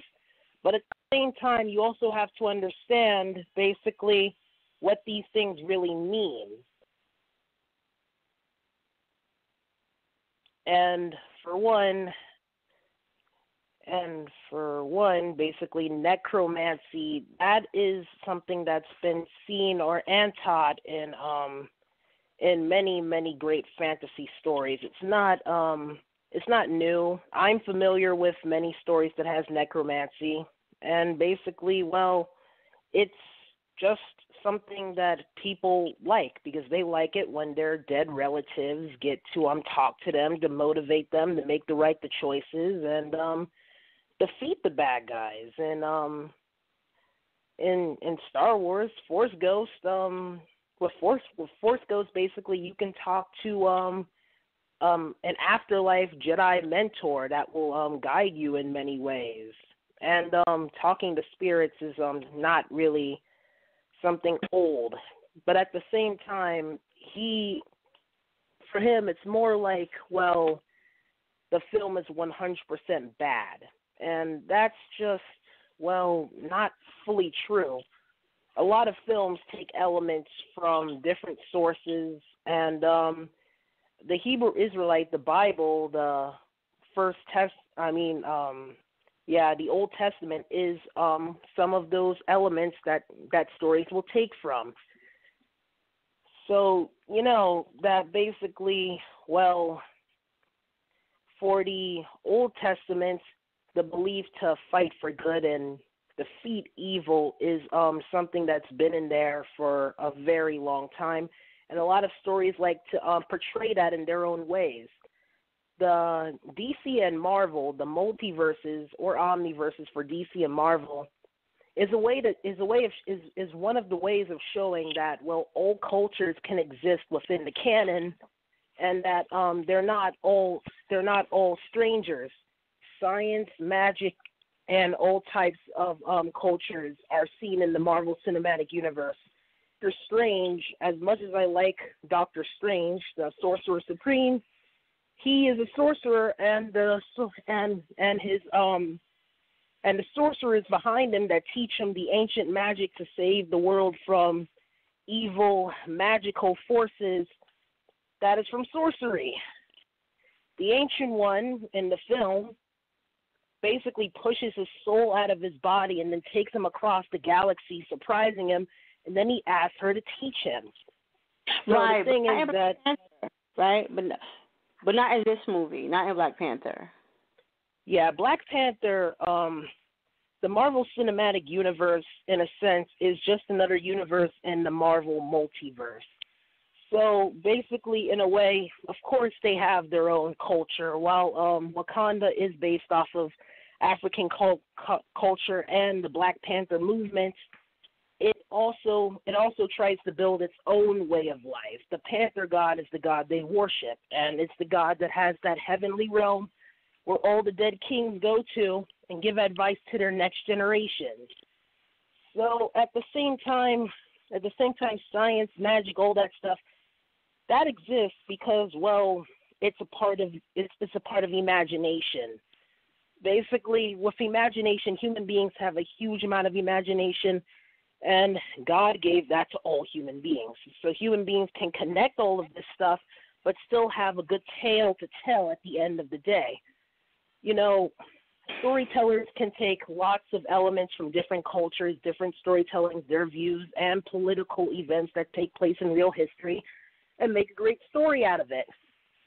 Right. So, in your opinion, is this just a great story, or do you feel like there is some nefarious, insidious agenda behind this particular? Because the MCU, as you stated, is a particular universe. This is not the 616. It's not the 1610 or the 1610 or the 161, however you want to remember it.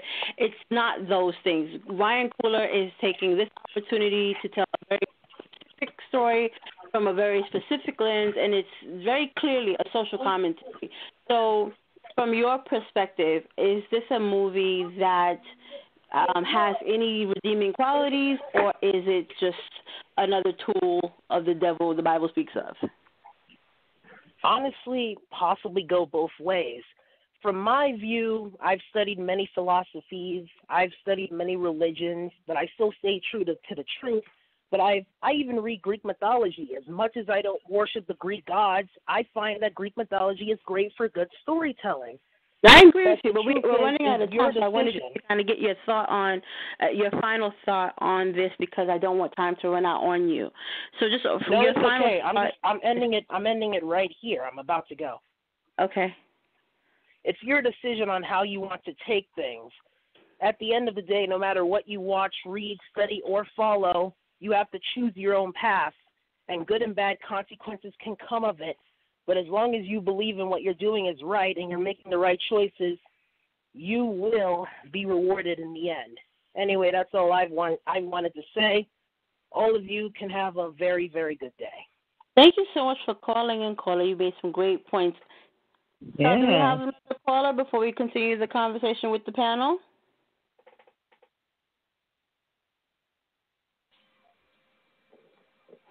Yes, nobody else standing by. No more callers standing by, so you can continue. Oh, that's great. So far, we have had a lot of really good feedback from those that did call in, and so we're hearing a lot about the potential downfalls to having Disney dictate some of the identity that we're embracing. And that first caller made that point, although, I think the caller went into other places again because the movie is so triggering on all of these other spaces. But the point that Disney is having this type of influence on identity politics and identity making, that's a valid point. The fact that there are elements in the film that are uncomfortable and even disturbing. The ritual that's being discussed is a very tiny portion of the movie. But there's no way to work around the fact, and I'll have the panel come in and kind of weigh on this briefly because although it's not on my list, it is an important aspect. There is this other gods involved. The one that's mentioned the most is Bas, which is interesting because Bas is an Egyptian goddess. And it's saying God, but this is a goddess. The Panther god is a goddess. Bas is a goddess. If you read the comic, then you know it's Bas and there's Sekhmet. I'm probably pronouncing this wrong because I'm not an Egyptologist. But there's another goddess involved. These are both lion goddesses, to be accurate. Bass is a lioness goddess. I don't know. She gets represented as a panther goddess in the Marvel universe, and Sekhmet, something to that effect, is also a lion goddess, and they get both referenced, but Bass is the one that they worship. So there's this worshiping of another god. But again, this is happening in Africa. And even with that, we had to be honest, Israel has been guilty of worshiping other gods. And I think a lot of this triggering also comes from the idea of we have been guilty of a lot of things that we don't like to face. We want to be in this renewed, washed, we're great and we're righteous and we're faithful to the Most High. But the fact is that we have a history of doing exactly what we see on that screen. And these connections that we're making on this subconscious level to all of these melanated people, and it's kind of the lines are blurring because Killmonger and T'Challa deliberately blur these lines. In the MCU, Killmonger is royal.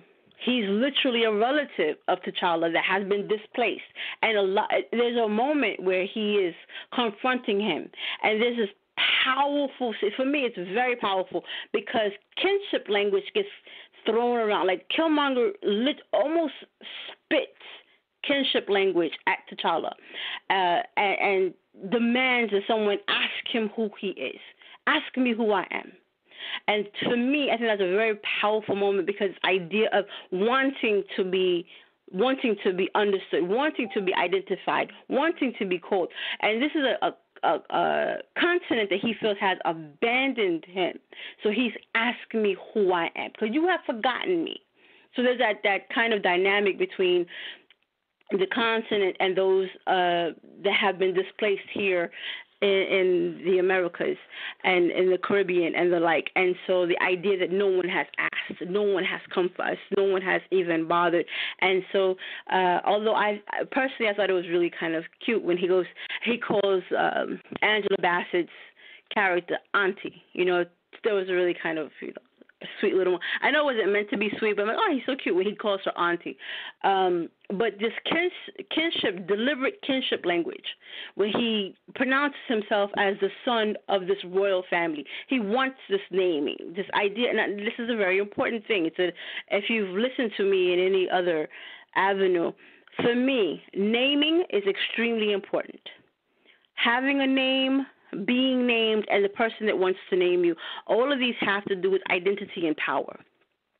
And in that moment, in that room, in that conversation, Eric Killmonger is negotiating power when he's asking to be named, when he's giving his name and wanting somebody to ask him for that.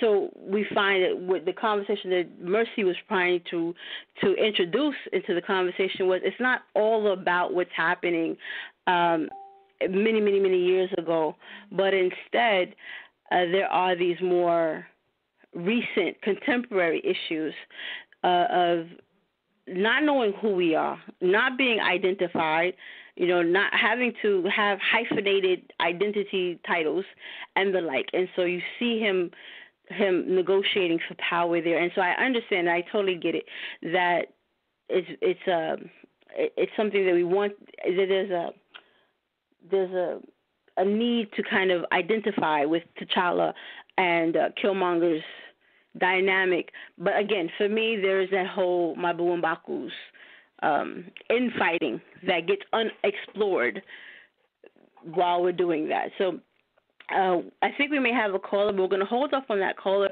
and bring our panel back in. There has been so much said. I'm not even going to ask you to pick one thing or the other. Just reflect back to us what your thoughts are on all the things that you've heard so far, anything that stood out to you that you want to expound on. Sisters, the floor is yours.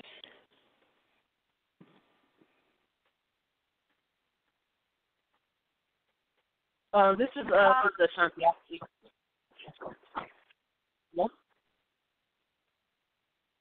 This is Sister SHAN-T. I'll speak real quick. I was going to say in my last talking that you know the women portrayed that type of portrayed in the women is not necessarily seen a lot. When you look at scripture,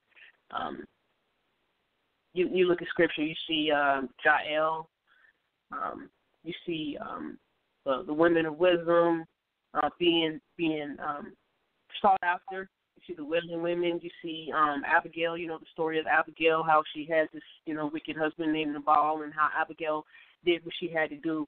There are many ways that the woman is seen waging war, but what was introduced to us in the film is the women physically being apt to defend.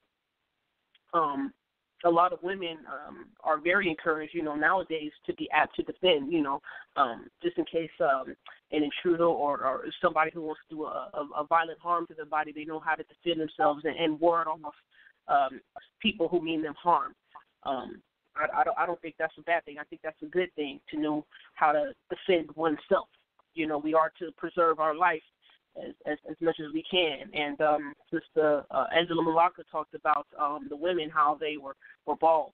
A lot of the women, have been influenced to big chop and start over, getting out of the chemicals that have damaged our skulls, our cranium, our head pretty much. I've heard a couple of Israelite men talk about how that's not attractive. So, for some of our men, they don't see that as attractive. Some men do. So to each his own with that. But this movie has presented many triggers for the last caller.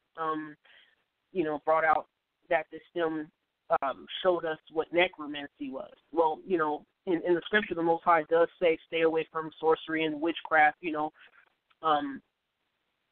using mediums to consult the spirits, especially when they're now in the hands of the Most High. We know about the witch of Endor, who Saul wanted to get called up. But like Sister Aisha alluded to, we have to have this discernment of what type of spirit we're going to, obey and reach out to, because the Most High Yahweh is the spirit. The Lord God of Israel is the spirit, So the Father makes it known of how to honor Him, so that people will know we're distinguished and know what type of deity or spirit that we adhere to and that we obey, right? So these things need to be an awareness. The Black Panther movie, and this is what I'll say lastly, the Black Panther movie has brought out all sorts of triggers, opinions. This movie is fiction, but we're not calling a fantasy reality. We know fantasy is fantasy, and we know reality is reality. But a lot of what's used in the fantasy world comes from the real, genuine world.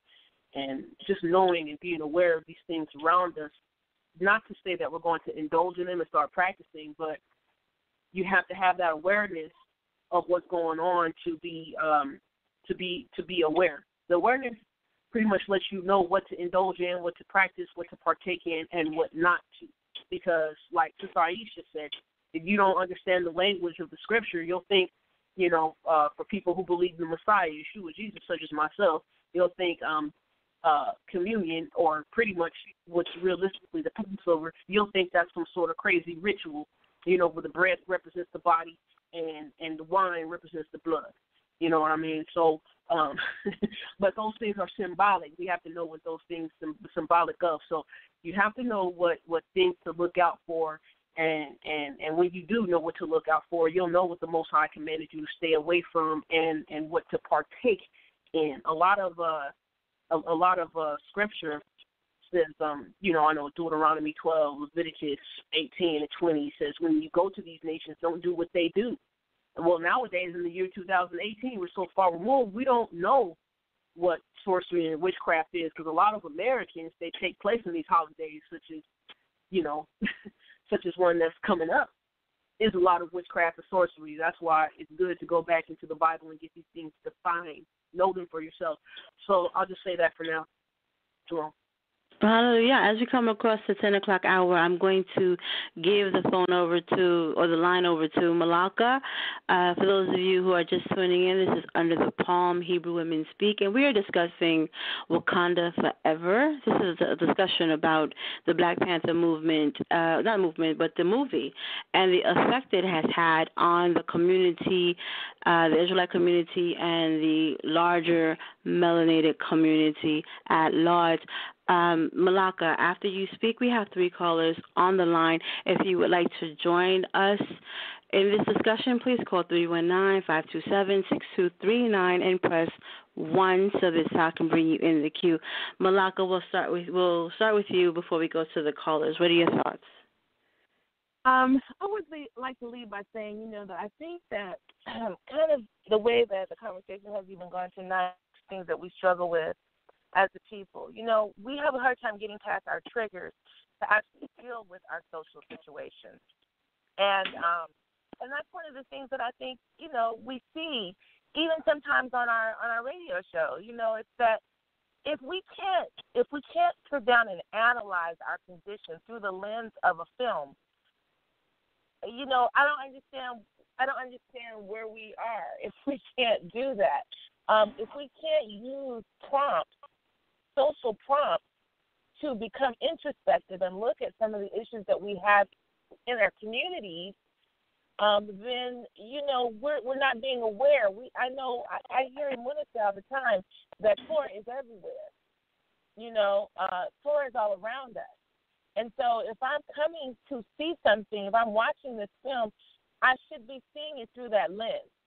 Torah, I should be seeing it through that lens. And so then that would dismiss a lot of the issues that we think are so much more important to talk about, like the things that trigger us.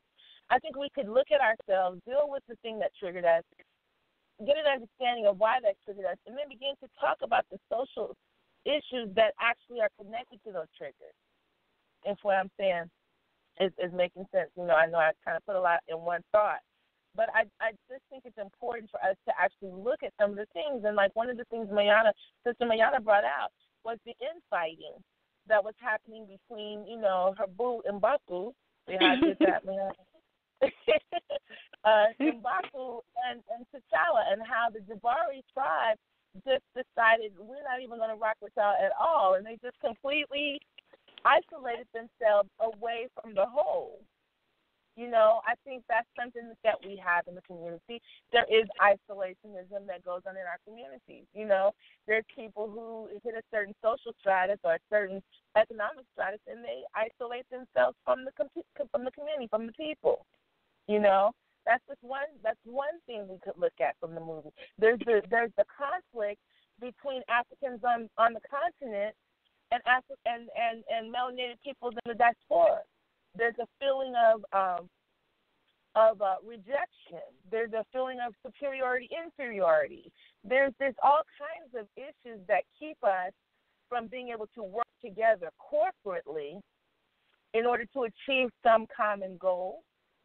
There's the issue of the dynamic between male and female, and how some people feel fearful to entrust power into the hands of women versus, subjugating them. There's so many different social issues that are commentary that's being brought out through the movie. But if we won't get past the triggers, we can't really look at them and try to offer some core-based solutions. And I keep hearing Amuna's voice, saying, if we don't want to do the work of healing, then we can't move forward. And this movie is, one of the things I loved about it was the Afrofuturism.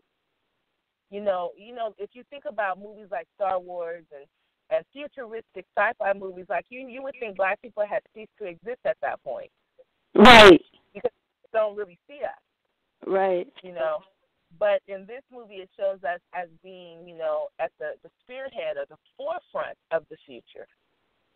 And so, even if you wanted to wrap that up and look at that in Torah, we believe that the kingdom is going to be the future, and that the people who will be leading the future, leading the kingdom in the future, look like us. They're melanated people. So, I mean, there's a place for looking at this through the lens of Torah. There's a place for looking at this through analysis and introspection. And there's a place for looking at this for the societal statements or social commentary that it is. And we can draw from those things and be better, get better, do better. If we can just make it past these little, these triggers, these things that make us just fall apart and focus on only that thing. So with that, I'll yield. You made a great point. I really like that point about the idea that a lot of these movies kind of just hurl us into extinction. If you go too far into the past or too far into the future, there's just no brown faces at all. And that's just an excellent point. Remind me that I want to touch on the infighting and the dynamics between T'Challa and Mabu M'Baku. I'll make this note so that you can remind me that T'Challa's Wakanda is of technology, but M'Baku's is about tradition, and there's this dynamic of technology and advancement versus tradition that's happening. One thing that the MCU gave me was they completely rehabilitated M'Baku. He's not the same character in the 616. There's a total overhaul and rehabilitation of the character that's far more embraceable, if that's the word, than the 616 universe. So we're going to go ahead to the callers. Thank you for being so patient and holding. Our first caller, the line is open. You have the floor. 716-541. Thank you, Sal. Thanks for taking my call, and I would like to say good evening to the sisters. I had a comment about the movie. I personally have not seen the movie yet. When they were doing the previews, I was so excited to see it. But after the reviews, I think I'm going to go see it tomorrow. But they weren't very good reviews about the movie. What Brother Mercer was saying and what you guys are saying tonight, I mean, it sounds like the movie has have tones of spiritism in it. They're pitting the brother against the brother, and the women are basically feminists. So I think it's something to what Brother Mercer was saying, and that's all I wanted to say.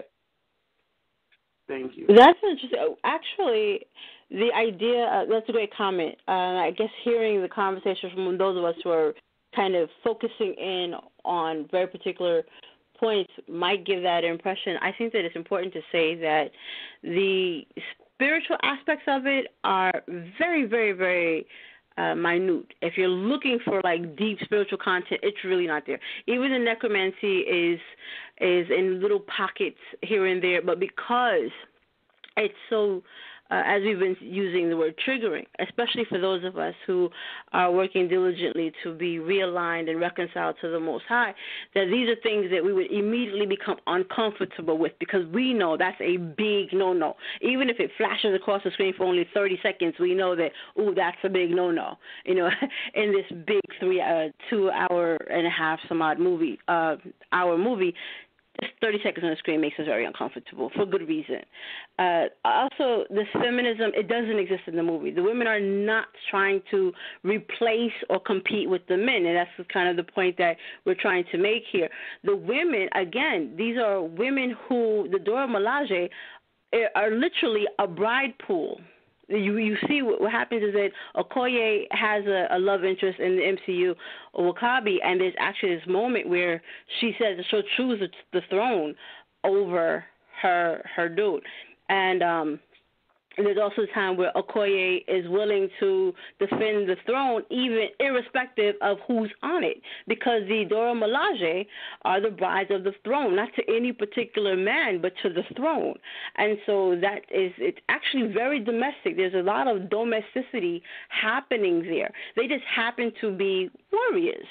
But they're brides. They're defending the home front. The ones that leave the domestic sphere are the war dogs, the men, the military force, which is called the war dogs. They're the ones that are in Hong Kong and New York and all these other places dispatched as spies and doing all of these things abroad. The ones that are home, close to the throne, close to the king, are the women. And so, although, like I said before, though it's very tempting to want to read feminism and all kinds of other empowerment into this, because they are very powerful figures, or very, and it's not even powerful, but they're important. And what Brother Mercy says is that the king doesn't undervalue them. He wants them around. He likes being flanked by the feminine principle. He doesn't want to be in a world where there's only men doing only men things. That's a very weird, out of balance, homosocial kind of environment that he understands is unhealthy. Africa at this point, or at least this Wakanda hidden city, doesn't have those kinds of gender politics.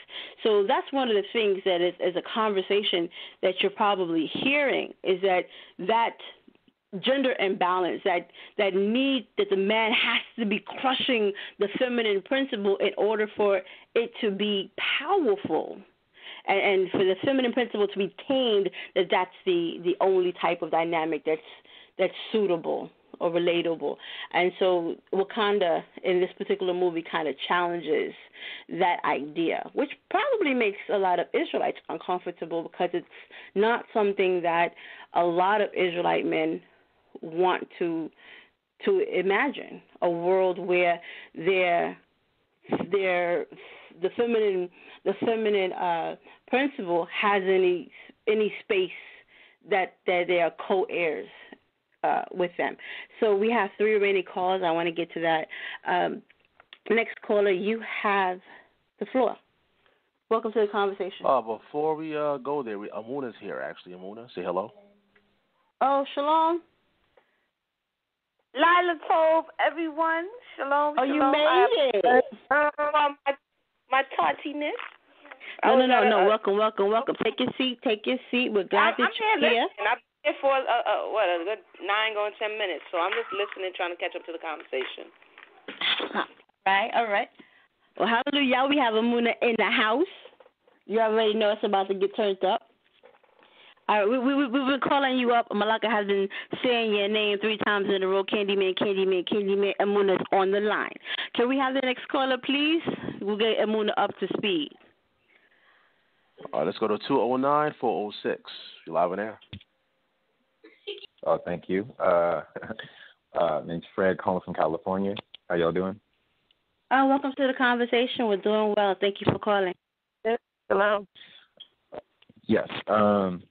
I wanted to say basically what I liked about the movie was what I really identified with was Eric Killmonger, particularly the scene where he represents the hurt, pain of just almost a lot of black people. I felt identify with him, because when T'Challa got resurrected and he went back to the spirit world again, and he asked T'Chaka about his cousin, he said, "Why did you leave him?" And he told his father he was wrong. That struck a nerve, because I believe, like a lot of people, like a lot of these people who there's a lot of black folks who feel abandoned or betrayed or which I think causes them to actually turn on our whole society, just like the whole black society. And I wonder if you even got that or felt that from that scene in the movie. Well, I think what I did mention, I did actually. I thought that was a good point, and the way, and I'll let other sisters weigh in on that. I think that what was a great moment for Eric Killmonger was, like I said, in the throne room, where he basically calls them into accountability and says, "Ask me who I am," to make them look at him and ask him, "Who are you? Why are you here?" Because at that moment they would have to acknowledge that they had abandoned him. And so T'Challa knew. He's like, "I'm not going to ask, because I know who you are." And T'Challa still, at that moment, he's still grappling with what his father had done, because he's still conflicted about it, and he's not ready to be confronted about it. So the moment somebody asks who he is, he erupts in this.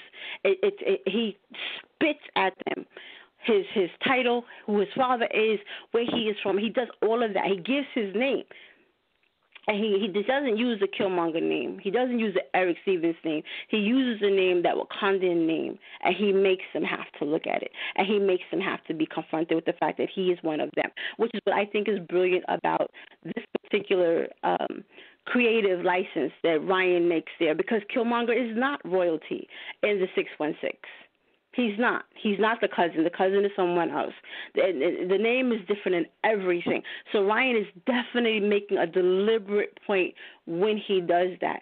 And it's great to see T'Challa go back and confront his father and say, you were wrong. Because he needed to do that. He needed to be able to say, you were wrong. And that's when he reemerged. And that idea of resurrecting him. And I think we talked about that in the green room, ladies, that T'Challa literally gets resurrected. He has to die and come back. And he comes back ready to be a different kind of king, the kind of king that doesn't feel like he can divorce himself from Killmonger anymore. And he now has to embrace and right the wrongs that his father did. And he says not just his father. He said, all of you were wrong. All of this time they're calling on their ancestors like their ancestors were something great. And he goes, you know what? All of you were wrong. All of you were wrong. That's a great point, Carla. I'm glad that you brought that up. Absolutely, it's not something that I missed. Do any of you want to weigh in on what the caller has brought out and introduced to the conversation? An excellent point. This is Malaka. I would say that when I was in the theater, I actually heard people weeping in the scene where he is, where Eric is crying, where he's basically talking to his father as a child, and his father says, you know, look at both of us. We're out here. We're just kind of out here, and people were weeping, and I think it's feeling of not having a land, not having a place, just being kind of out here. And knowing that, you know, there's a part of you that can point at least in the direction of where home is, and but not necessarily having been embraced or sent for, you know. And so I definitely understand what he's saying. I heard people weeping. I got a little catch in my throat in a couple of scenes concerning that sense of rejection and that sense of loss and disorientation that seems to be coming from Killmonger, because he was abandoned and he felt it. And Eric, yes, because Eric makes the point when he's talking to his father in that sort of that hallucinogenic state of that necromancy that we're all talking about now. And he says to them, he says to his father, but I'm right here. This idea that I'm lost, I'm not lost, I'm right here. Maybe they're lost. And because I watched it after the February, so I wasn't around a lot of our people when I watched it. There was this mixed crowd, so I didn't get to hear the weeping. But for me, it resonated. This idea of we're not the ones that's lost. And I think from our perspective, and we hear it very often, it's like, you guys didn't come for us. We were here all along. You knew where we were, and nobody. I think there was the documentary, it might have been the N-word, where the speakers were talking about their relationship to Africa. Like, everybody wants you to connect to Africa. And then it's like, you know, I don't connect to Africa because we were here. No, it was Paul Mooney. Paul Mooney makes a statement. He was like, we were right here. You never came for us. Paul Mooney makes that statement. And it kind of captures the position of the displaced Hebrew or African, or however you want to identify. So, Malaka, great point. Amuna or SHAN-T, before we go to the next caller, do you want to weigh in on anything that you've heard or what the caller brought out?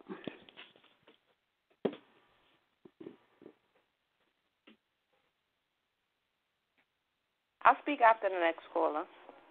Okay, so Sal, next caller, please. Oh, let's go to 443-815. Yeah, this is Brother Mercy again.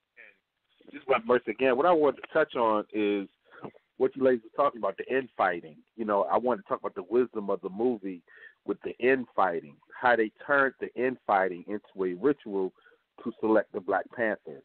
And so, as Black people, I hear people talking about all the time, we just come together and stop fighting and walk in peace. But that will never happen. We always going to be fighting against each other. And I think the Africans understood this, and they used the infighting, as a way to select the leader of the entire nation. And I think that when Killmonger came back, he overpowered the king that was in power at the time through that tradition. So, you know, so he introduced his tradition and overpowered the king that was in power. That's a lesson in itself. If we return back some of traditions, we say become more powerful and become fruitful. But we had to go back to homeland. Yeah, you sound far away, Mercy. You sound a little far. You sound kind of far away again. Oh, okay. Can you hear me now? Yeah, you good. Yeah, and I just wanted to say the infighting was used as a tool to select the Black Panther. And I think when the FBI had dismantled the Black Panther movement, we lost our political power, our political party, and so we lost our fight. Now we're not fighting, you know, like the Black Panther did. He was all about a fight. So I think that the tribes fight against each other. They used it as a ritual to select the Panther. So I just want to know what you guys think about that. Coming up with because we have competitions and conflicts all the time, even in our families. You know, we're growing up. You know, a young man may think he's the new Black Panther in the house where his father's living there, and his father takes out the whip and whips him. That's a form of that's a ritual. Whipping is a form of ritual to let you know who's the one in charge. So I see that same thing going on even today. If we look at it, the one who's able to, whatever, is in charge. So I just think that, we all can be in love with each other, but at the same time, we have to admit that there's always going to be infighting. So what can we do to turn that into a competition, positive competition, to have sort of our new leaders? So that's all I want to say. That's a good question. When I brought up the infighting, it was specifically the dynamic between M'Baku and T'Challa, and it was to say that there's a dynamic there where there's one branch that self-isolates. He chooses to go off and be separate because he disagrees completely with the direction that Wakanda is going in. And for M'Baku, tradition becomes important. If you look at the Jabari tribe, there's no technology there. There's nothing there, no hovercrafts, nothing spectacular is happening over there. They completely disconnect from Wakanda, whose glory, its bragging rights is all about its technology. For M'Baku, this idea of technology is a betrayal of tradition. And so that's a very interesting dynamic also. There is also the idea that he not only breaks off from Wakanda, he abandons their God. Their Elohim is not important. The Bas is not who he worships. He has a totally different God with his people and with his way. And so there's that kind of infighting, that kind of conflict where M'Baku even tells him, for centuries, none of you even came and talked to us. Now all of a sudden there's a we. Right, and this is inside of Wakanda. This is not Wakanda versus the displaced African. This is the insider, the inside outsider, and that's what M'Baku represents. So in the conversation we had in the green room, I was saying that M'Baku is the inside because he's Wakanda outsider, but Killmonger is the outside insider. He's an outsider because he's not from Wakanda, but he gets to be an insider because he's part of T'Challa's family. So he's the outside insider, where M'Baku is the inside outsider. And that's a very interesting little dynamic that Ryan sets up for us to really interrogate. But to your question, as far as we see that T'Challa, as the Wakandans have a mechanism where everybody is equal. at some point and has the opportunity to lead. If they all they have to do is stand up and want to take out the challenge of becoming leader.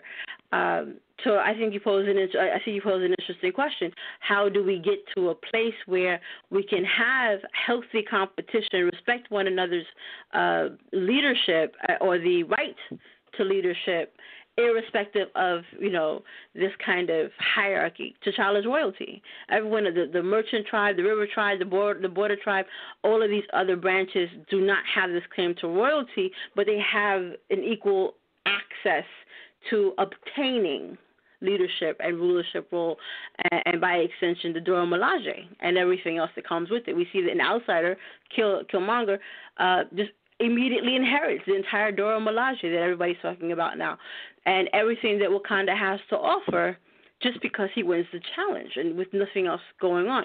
So I think that's a very interesting point. So we see Shuri, the woman, the princess, gets an opportunity to do that.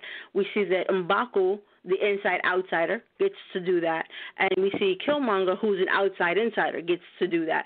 And everybody has the opportunity to rule, which is a uniquely, perhaps, utopian idea of shared power or shared access to power that, like you said, we tend to want to covet and not share. So that's a great takeaway. If there's anyone that wants to address that question, I'll open the floor to you. If we have another caller, we'll go to that caller. So, ladies, do you have anything to add or your reflections on what Brother Mercy brought to the floor? This is Sister Shanti. I'll make it quick. As far as what Brother Mercy talked about with the infighting, I think it behooves us to realize that even though we might have the same melanin skin tone, we're not all the same people. We're different nationalities, okay? Different nationalities, and different nationalities breed different culture. All people of melanin are not the same. So that's one thing to look at right there. And it's not necessarily infighting. It's looking at one who's apt to take on the mantle and the responsibility, not just because you have this physical prowess, but you have the whole nation in mind to consider. You put the thoughts and what's best for the people as a whole before you. You know what I mean? You have to have somebody with that mindset carrying on the mantle, but just the physical prowess to be that Black Panther, yeah, it definitely has to match the physical prowess. But what I'll say is this: to see the feminine principle and the masculine principle work together in unity, as the Most High set out in the beginning, right? The Most High Yahweh gave them, us, male and female, the dominion, the rule, and because we were in this fallen short nature, we keep reliving this fallen short nature and think we just have to stay there and think we can't get to this place where the masculine and the feminine come together to create. So I think tradition right now in America, we've taken on the tradition that we can't have healthy competition. It's not about competition anyway. It's about who's best for carrying on the mantle, who's best for carrying on the morals, the ethics, the principles, or the standards that we've established as a nation, right? So, with technology, right now we're on technology. We have to understand we're using these things, and sometimes using these things is not all bad, but just to incorporate them with the traditions that we have from the ancestors sent forth. So I think it's about relooking at things, seeing how there was always a balance, and seeing how just because, like I said, we're all melanated people doesn't mean we're all the same. Doesn't mean we have the same beliefs and culture and ways to go about doing things. So this movie brought a lot of things to light. But I would just like to say, lastly, this movie, like Sister Angela said, it caused a lot of triggers, and we have to be able to put in the work and deal with these things, not sweep them under the rug, but bring them to light and start addressing them. And be able to say, you know what, we can sit down and have a simple conversation about this. let's go over these issues. Let's not play patty cake with them more, and let's look for the resolve. So I yield. Great. I agree with that completely. I'm glad that you were able to re-articulate the point that the movie does represent a lot of side-by-side, women and men working together. They're not trying to steal from each other, usurp one another, trying to outdo one another, but rather they're working for the common goal of the preservation of the nation, and they're not seen, at least the masculine and the feminine, are not seen as opposing forces, but forces that are working in unison to a common and shared goal. And the women are fiercely protective of their king. They're not trying to unseat him. They're trying to protect him. And this is what we see. I think a lot of sisters resonate with that idea that we are not against the men. Whether they accept it or they really want to see it or not, is that we are fiercely in support in whatever where they're supposed to be and whatever avenues that they want to explore. That we're their greatest supporters, and to not view our strength as something that's against them. So, other sisters, is there anyone else that wants to add to this before we go back to the calls?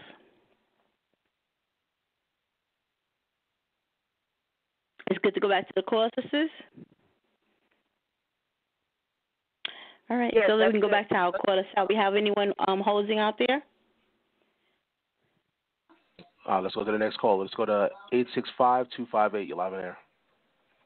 Yes, I called in earlier, and it seems to be a lot of confusion coming from our conversation I just called in. Okay, welcome back. Let's clarify. I called in to clarify, okay? I'm a believer in Jesus Christ, okay? Yeshua HaMashiach. He's the Messiah. But refer to him as JC. That's the Antichrist spirit speaking in them because they don't believe in the Christ. Okay. So there was a woman that said, a sister that said something about the sorcery. I have the definition for sorcery, and I would like to read it. Okay. And sorcery is the use of magic, especially black magic, witchcraft, wizardry, enchantment, incantation, witching, and witchery. Okay, I wasn't calling anybody the B word when I called in, and the sister tried to refer me as saying that I wanted to call her the B word. I have to rebuke that in the name of Yeshua HaMashiach. And I have a couple of scriptures I would like to read because I haven't heard no scriptures. All I've heard is this reference to this movie, and this movie isn't teaching none of the people to keep the commandments of God. Nobody is bringing forth any scripture. The movie Sir, is not a God sin. God did not send this about movie. A movie. We're not talking. Ma'am, when we're discussing sister, can you just? I'm a man of God. Do you have reverence when the man of God is calling? Hold on, Bishop Eliyahu. Hold on one second. I got to interject now. This is a movie review show. It's about a movie review. I got a question for you. Do you watch TV at all? Because I know some brothers that don't watch TV, don't watch movies, and it kind of sounds like you're probably the type of person that is like that. Do you watch movies or TV at all? Okay, let me clarify. This is the minister Michael Paul. I'm not the Bishop Eliyahu. Okay. I'm the minister Michael Paul. And yes, I watch. Okay, praise God. Praise God for that. I do watch the news and things of the world, the weather reports, things like that. I watch a lot of biblical movies, the book of Joshua, book of Daniel, Samson, things like that, David and Goliath. And I can't have none of these women that's on this panel instruct my child, my daughter, because what they're bringing out is not according to the word of God. What have we brought out? Sir, I want to give you an opportunity to air whatever it is you want to say, but I would like for you to use, one, to be specific in your charge, because to level a false charge is a commandment. You cannot bear false witness against someone. I can't allow you to pursue this knowing that you could potentially break a commandment in your in your effort, which I believe is coming from a good place. So if you want to say that we have done something, we have erred in some way, you are invited to speak specifically to that, what you think we have done, and then perhaps we'll have the time to address it. But we do want to be very clear with you that we're talking about this movie because it's something that the community has seen. They have been, as we said, being triggered by it because it has affected people in a number of ways. We are not praising the movie in any way. We are discussing it. We're talking about those things that were positive in it and those things that were uncomfortable in it. We're not saying that it was wholly good or wholly bad, but we are discussing that there are elements in it that, like I said, were uncomfortable. And there are elements in it that people are embracing. And why are people embracing it? Why are people resonating? Whether that's a good thing or a bad thing, that's open for discussion. We're inviting, have you seen the movie? Because if you've seen the movie, you can say to us, you know what, I'm very disturbed by the fact that people are resonating with any of this, and this portion of the movie caused me to be uncomfortable. We're inviting that kind of conversation. We're not asking anyone to celebrate the movie, sir. Okay, can I read the Bible now? Are you going to read the Bible yes, this is how to the topic? Can I speak? So you asked me a question. I answered your question. If your verses have something to do with Wakanda, by all means. Oh wait, let's Shan-T. I know Shan-T wanted to say something. Go ahead, Shan-T. This guy came on and said, "Oh, you women can't teach my daughters." Well, guess what? Your mother, excuse me, not your mother. Your daughter has a mother. So if you want your daughter to learn, won't you spend time with your daughter, with her mother, instead of this show? You have a choice to listen to the show. The topic of the show is about the movie Black Panther. Okay? We're not making you do anything you don't want to do, sir. If you have an issue with any of this all-women panel speaking about the subject, you can choose to go with the mother of your child and go teach your child things that you want her to learn from her mother. I yield. So I think what the sister is trying to say to you is that this is not the only show that we've had, and we discuss many, many topics, and I'm certain that if you listen to some of the shows where we're discussing biblical tenets, you'd be hard-pressed to disagree with us. Right now we're looking at this movie, and we're not trying to discourage you from going into the Bible, but we're asking you to remain in context. So how about this? Read your first scripture, and we'll see if we're all in an accord. Absolutely, I want to encourage you to read the scripture and express yourself. So what's the first scripture you would like to share with us? I'm going to read Colossians chapter 2 and verse 8. Okay. And it says, "Beware lest any man spoil you through philosophy and vain deceit, after the traditions of men, after the rudiments of the world, and not after Christ." Okay? And what I'm trying to admonish you on is that you're putting forth the philosophy of men, the traditions of men, and the rudiments of this world. Give me an example. The example was a woman or a man, I don't know who it was, that called in and was like, yeah, all we have to do is just be good people and do whatever is good, and you know, and we'll be rewarded for that. Okay, you said you were admonishing the women on this panel from whatever authority you felt like you can do that. So what did a woman on this panel say that did any of the things that this Colossians verse you shared with us, had to do with the subject? I'm giving you an opportunity to validate your claim. Otherwise, sir, you are guilty of false witness. So before you violate the commandment, I'm giving you an opportunity to clarify. You're bearing false witness when you say you're keeping the commandments. Hey, wait. And Joshua, sir, you in the book of Joshua. Sir, because we're running out of time, I'm trying to give you an opportunity to clarify. So you said that Colossians has something to do with something any of the women on this panel has said. What woman on this panel has done anything you are accusing them of? Give me an example of this accusation. The caller, can I speak? By all means, sir. I said panel. If you're starting off with caller, can I be understood? Yeah, I just want to make it aware that you're talking about the callers, not the people on the panel. Correct. And you're admonishing us. So can you speak about the people on the panel, sir? The people on the panel. What have we said? Give me an example of because something. You didn't correct the sister or the brother who called in. Okay? That's what's the problem. The problem is you're allowing these people to speak and not correcting them. So you realize you were the first caller. You called in complaining. You can't. Okay, sir. Thank you very much for your time. We understand your concern. We appreciate you calling in. Sisters, is there anyone that wants to say anything about the concerns, address the concerns of the callers? No? Sir, to be fair, some of the things that you mentioned when you first called, each of us have said were valid. We pointed out the things that you said were valid. We built on those things. I don't want you to walk away feeling like no one heard you and that we think that you are insane in any way. You made some excellent points, and we agree many of them are valid, and I understand that you feel some concern. I encourage you to perhaps listen back to some of the things that we have said, because we have acknowledged that there were things that are very problematic in the movie, and the things that we're saying had value are not about that movie, but are about relative, recent, contemporary concerns in this socio-historical, political realm.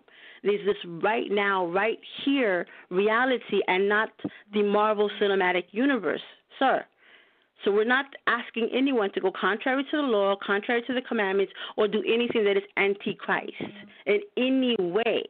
And because you haven't seen the movie, it's very difficult to kind of reach out to you, because we don't have the same bank of information to build from. So I appreciate your concern, sir. You're welcome to call in again. We'll bring you back into the conversation. But we do have other callers, sir. But please stay on the line if you have something else to contribute. We'll talk to you soon. Who's the next caller, Sal? I think somebody from anybody on the panel wanted to say anything before we go to the callers? Amona? You know how I am. I'm just trying to catch up on the conversation. I missed a whole lot. Not sure what has been said already, so I've just been kind of listening. You could go to the callers if you want, so I'll chime in a little bit. All right, let's go to the phone lines. Okay, go ahead. Go ahead. I wanted to say something regarding the caller that called in and was saying, and if you'll be rewarded in the end. That gentleman seemed to me to, first of all, to not be of any specific faith. He didn't sound to me to be a Christian, to be a Hebrew, to be of any specific faith. He called in to talk about the movie, and we allowed him to express his opinion or his thoughts concerning the movie. He did not really address spiritual issues. So I personally didn't feel the need to rebuke or correct him. And had I done that, then we probably would be hearing about how, as a woman, I wasn't in the right place to do that, since the caller sounded like a man. So I just think that we were giving the caller the courtesy of listening to what he had to say. The caller didn't call in to preach a message or to speak about Scripture. He was talking about his understanding of the Marvel Universe, and we allowed him to share that thought. Now, the comment that he made in the end, that's his worldview, and he made it at the end as he was hanging up. So, with that, I'll yield. Thank you for that. There's no one else that wants to respond to our caller. The line is open.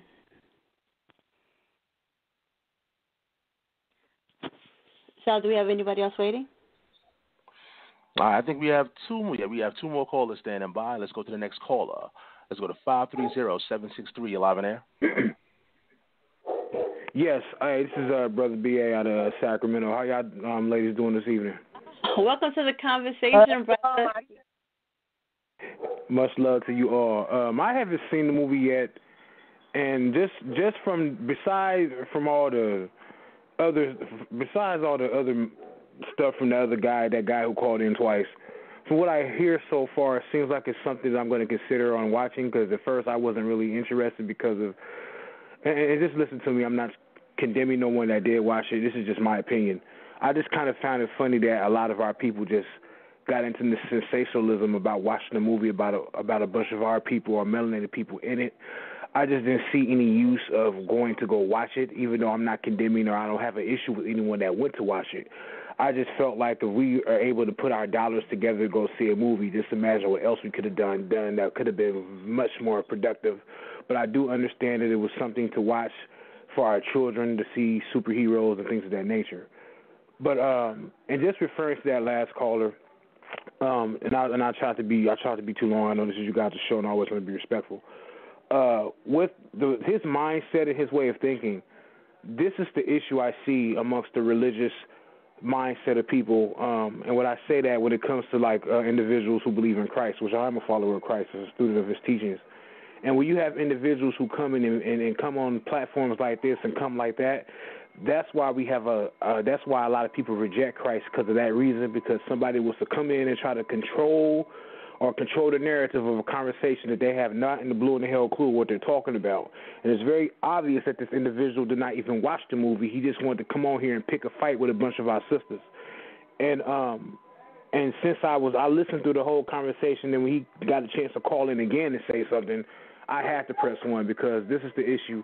I feel like that when it comes to our sisters, this is just me, I don't believe that a lot of our Hebrew sisters are protected.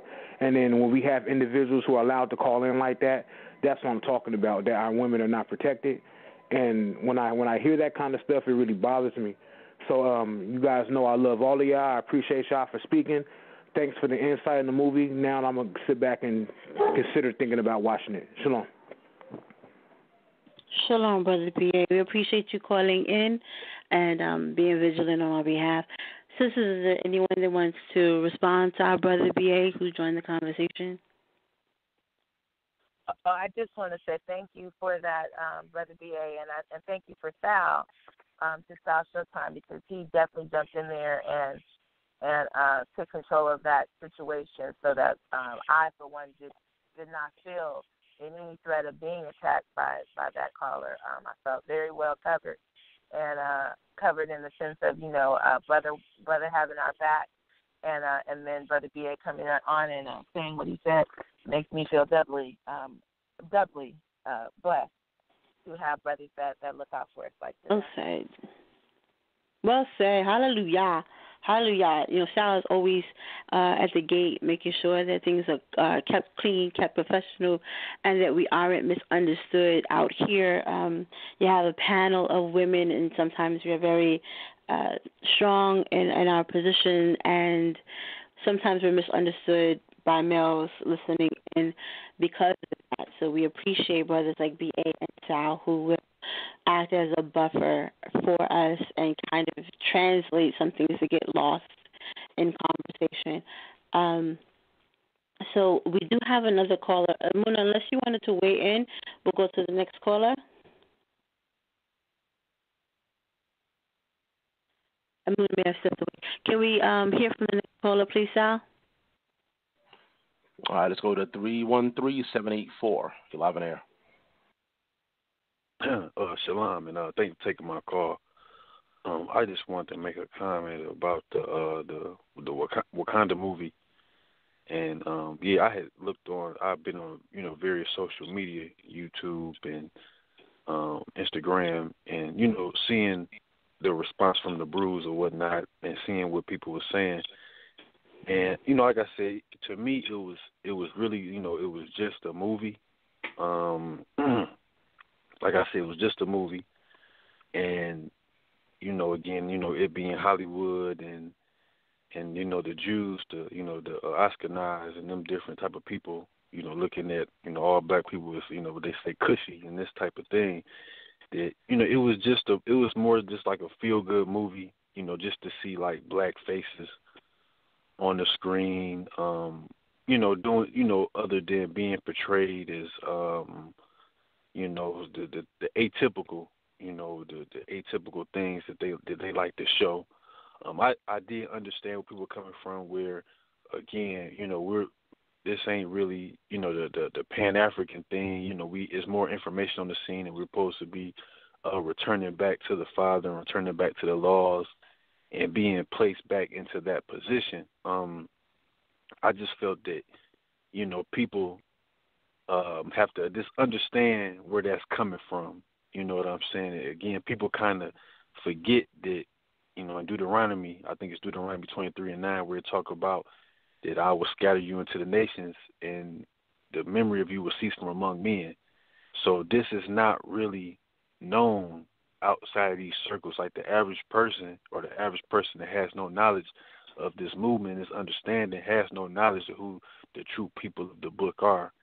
And also, I wanted to speak on the whole thing of, the Africa thing, because, we have people, again, here being in this land, that you kind of have to, that are not really piecing things together properly.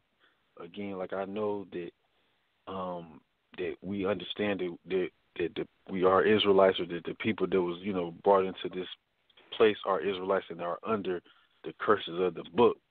But but sometimes people forget that everybody that was scattered on the slave ship doesn't necessarily have the same experience as quote unquote Black Americans, and are not under the full curses of as being in this place. Like, all of us weren't sent into nations that are as carnal and as wicked and as lustful as this place. So the curses, sometimes people forget that the curses came on us due to transgression. They just didn't happen just because, you know what I'm saying? And it's like every place that we were scattered, you're not able to sin as much and be as perverted as we are in this place. So people have to, it's like I see people saying, well, you're not this if you're not under this curse. And it's like, well, you can't really necessarily say that if you were shipped to India, or you were shipped to to Europe, or you were shipped to Suriname. Them people aren't unnecessarily in the places as wicked as this place. And I think that, it has to be kind of like a update of the information in regards to certain things. Like, we got to understand we're scattered into the nations. So you have people that are Israelites that are in other places besides just what the mainstream teaches. And, you have people that, like I said, that don't want to acknowledge that, but you got to understand that the WAKANDA movie, like they dropped gems in that movie. But, again, they wasn't necessarily coming out and telling the truth that we need, that we're coming into the understanding of. So, yeah, it was just a movie like they said, to see black faces on the screen and doing, and being superheroes and having a good storyline. But, like I said, it's, I didn't understand why, people were saying, like, well, Killmonger, his father was a Hamite, so technically he was this and that there, and it was like, well, really, Killmonger, he was supposed to represent this experience and this experience alone, not necessarily the man's experience in Suriname or Guyana or in India or in any other place. So, you have, we just have to put things, people just go into this mass and just go, okay, no. And it's like, well, you got to look at what that really represent. You know what I'm saying? Because, like I said, there's not enough research done. After we got kicked out the land and was scattered into the place where we were scattered, you went that information. How do I say that information, like that's unknown, is not recorded in Scripture. But and like they said, that information outweighs what's in Scripture. So you have to bridge that gap with information to see things transpire and to see how we got all the way to the modern times. And sometimes that people are so scared and so nervous that studying that is going to somehow break that identity, and it's not. So you don't have to be scared to look at what went on in Africa, because that played a part in getting sent on the slave ships. You know what I'm saying? That played a part. It was things that once we left and went down into those lands, that played a part. So it's no harm in studying that, to understanding why the book only more so specifically talks about the people in America than on any other four corners of the earth. You know what I'm saying? Anything in the movie that spoke to you, like specifically? I don't want the time to run out on you. We're already coming to the 11 o'clock hour, so I would like your thoughts on, was there anything specific, any moment in the movie that specifically spoke to you to this point of us being scattered in the diaspora and the movie trying to make a particular point? Was there anything in the movie, a scene in particular? Like, can you give us one scene that you want to bring our attention to before we have to move? Well, again, the character of Killmonger, you know, he's said certain things. He dropped more so certain things, like he didn't drop anything biblical, like, okay, well, that this and the third, but he did say certain things as having, again, a rebellious spirit that I would identify with the Black American experience. You know what I'm saying? Like he dropped certain rebellious terms and certain rebellious things that he said in the movie that was against this under this captivity that we in under these group of people. That's what I would say that he brought to light, you know, when he was in there in the museum and he said certain things. Now he didn't drop anything. Right. You know, that's what. Hello, did we lose our caller?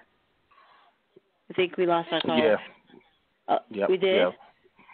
Yeah, I was afraid of that, so I wanted him to kind of get his thoughts out. So luckily we did get to hear him mention that scene in the museum where Killmonger basically tells the curator that the things that are behind glass that they're profiting off of were stolen items. And so Killmonger gets to kind of confront. He does a lot of confrontation on behalf of the displaced Africans. So that's a great point brought out by our caller. I think that we have one more person on the line. Listen, everybody, we're coming down to our 11th hour. We're the 11 o'clock hour, which means we will be going into the overtime portion of the show. If you haven't already called in, you will not be able to, but you will be able to maybe shoot Sal an email or catch us in the comment section.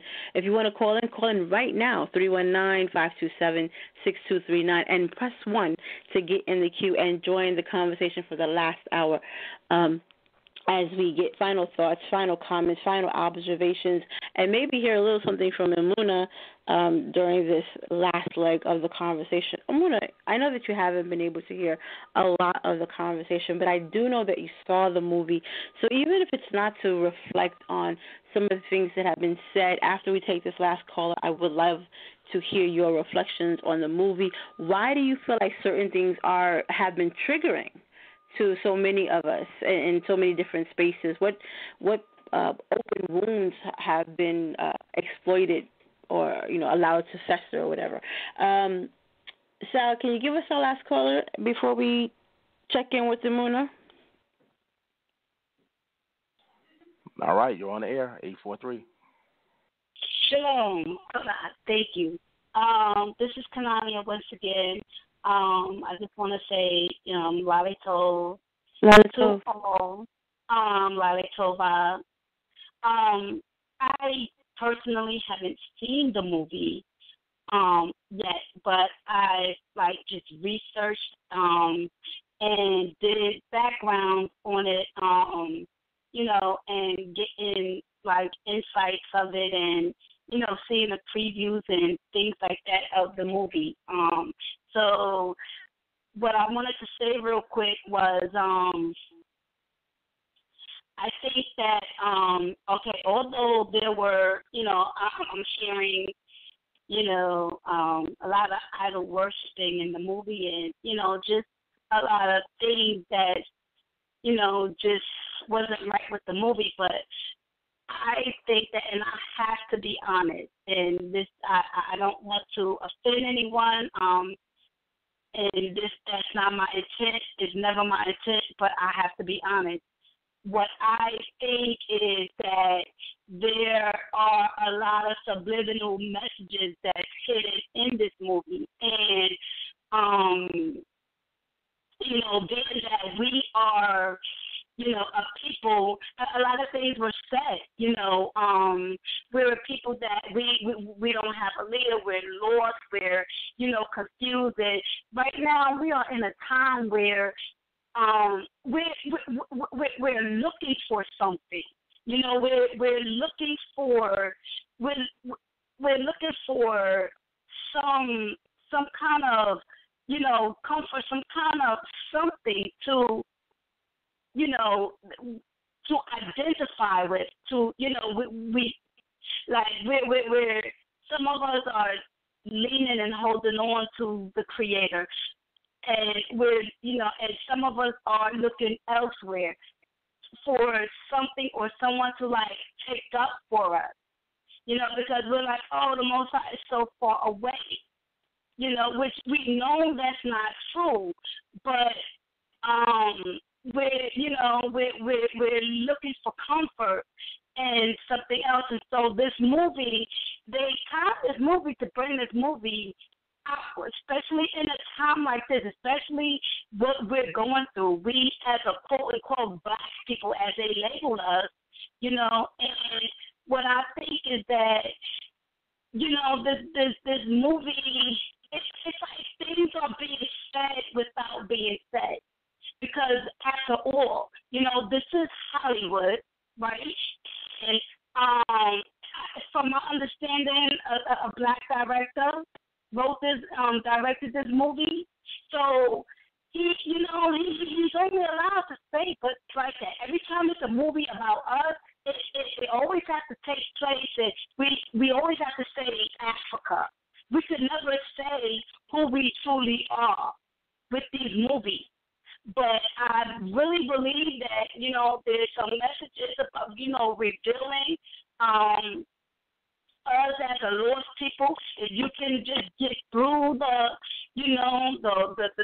worshiping and, just have an open mind about, about the things that are being said in this movie. So, and then when they titled it the Black Panther, I mean, someone didn't mention about the Panthers back in the 60s, so automatically that's where our minds were going to go, because guess what?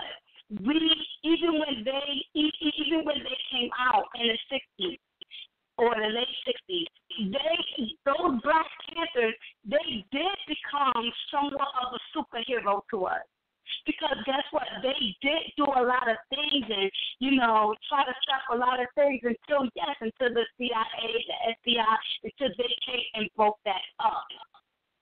So they were we did find solace in, in that, and then after that was going, and then after the Malcolm X, and then after the Martin Luther King, after all of those were taken away from us, then we felt like we didn't have anything.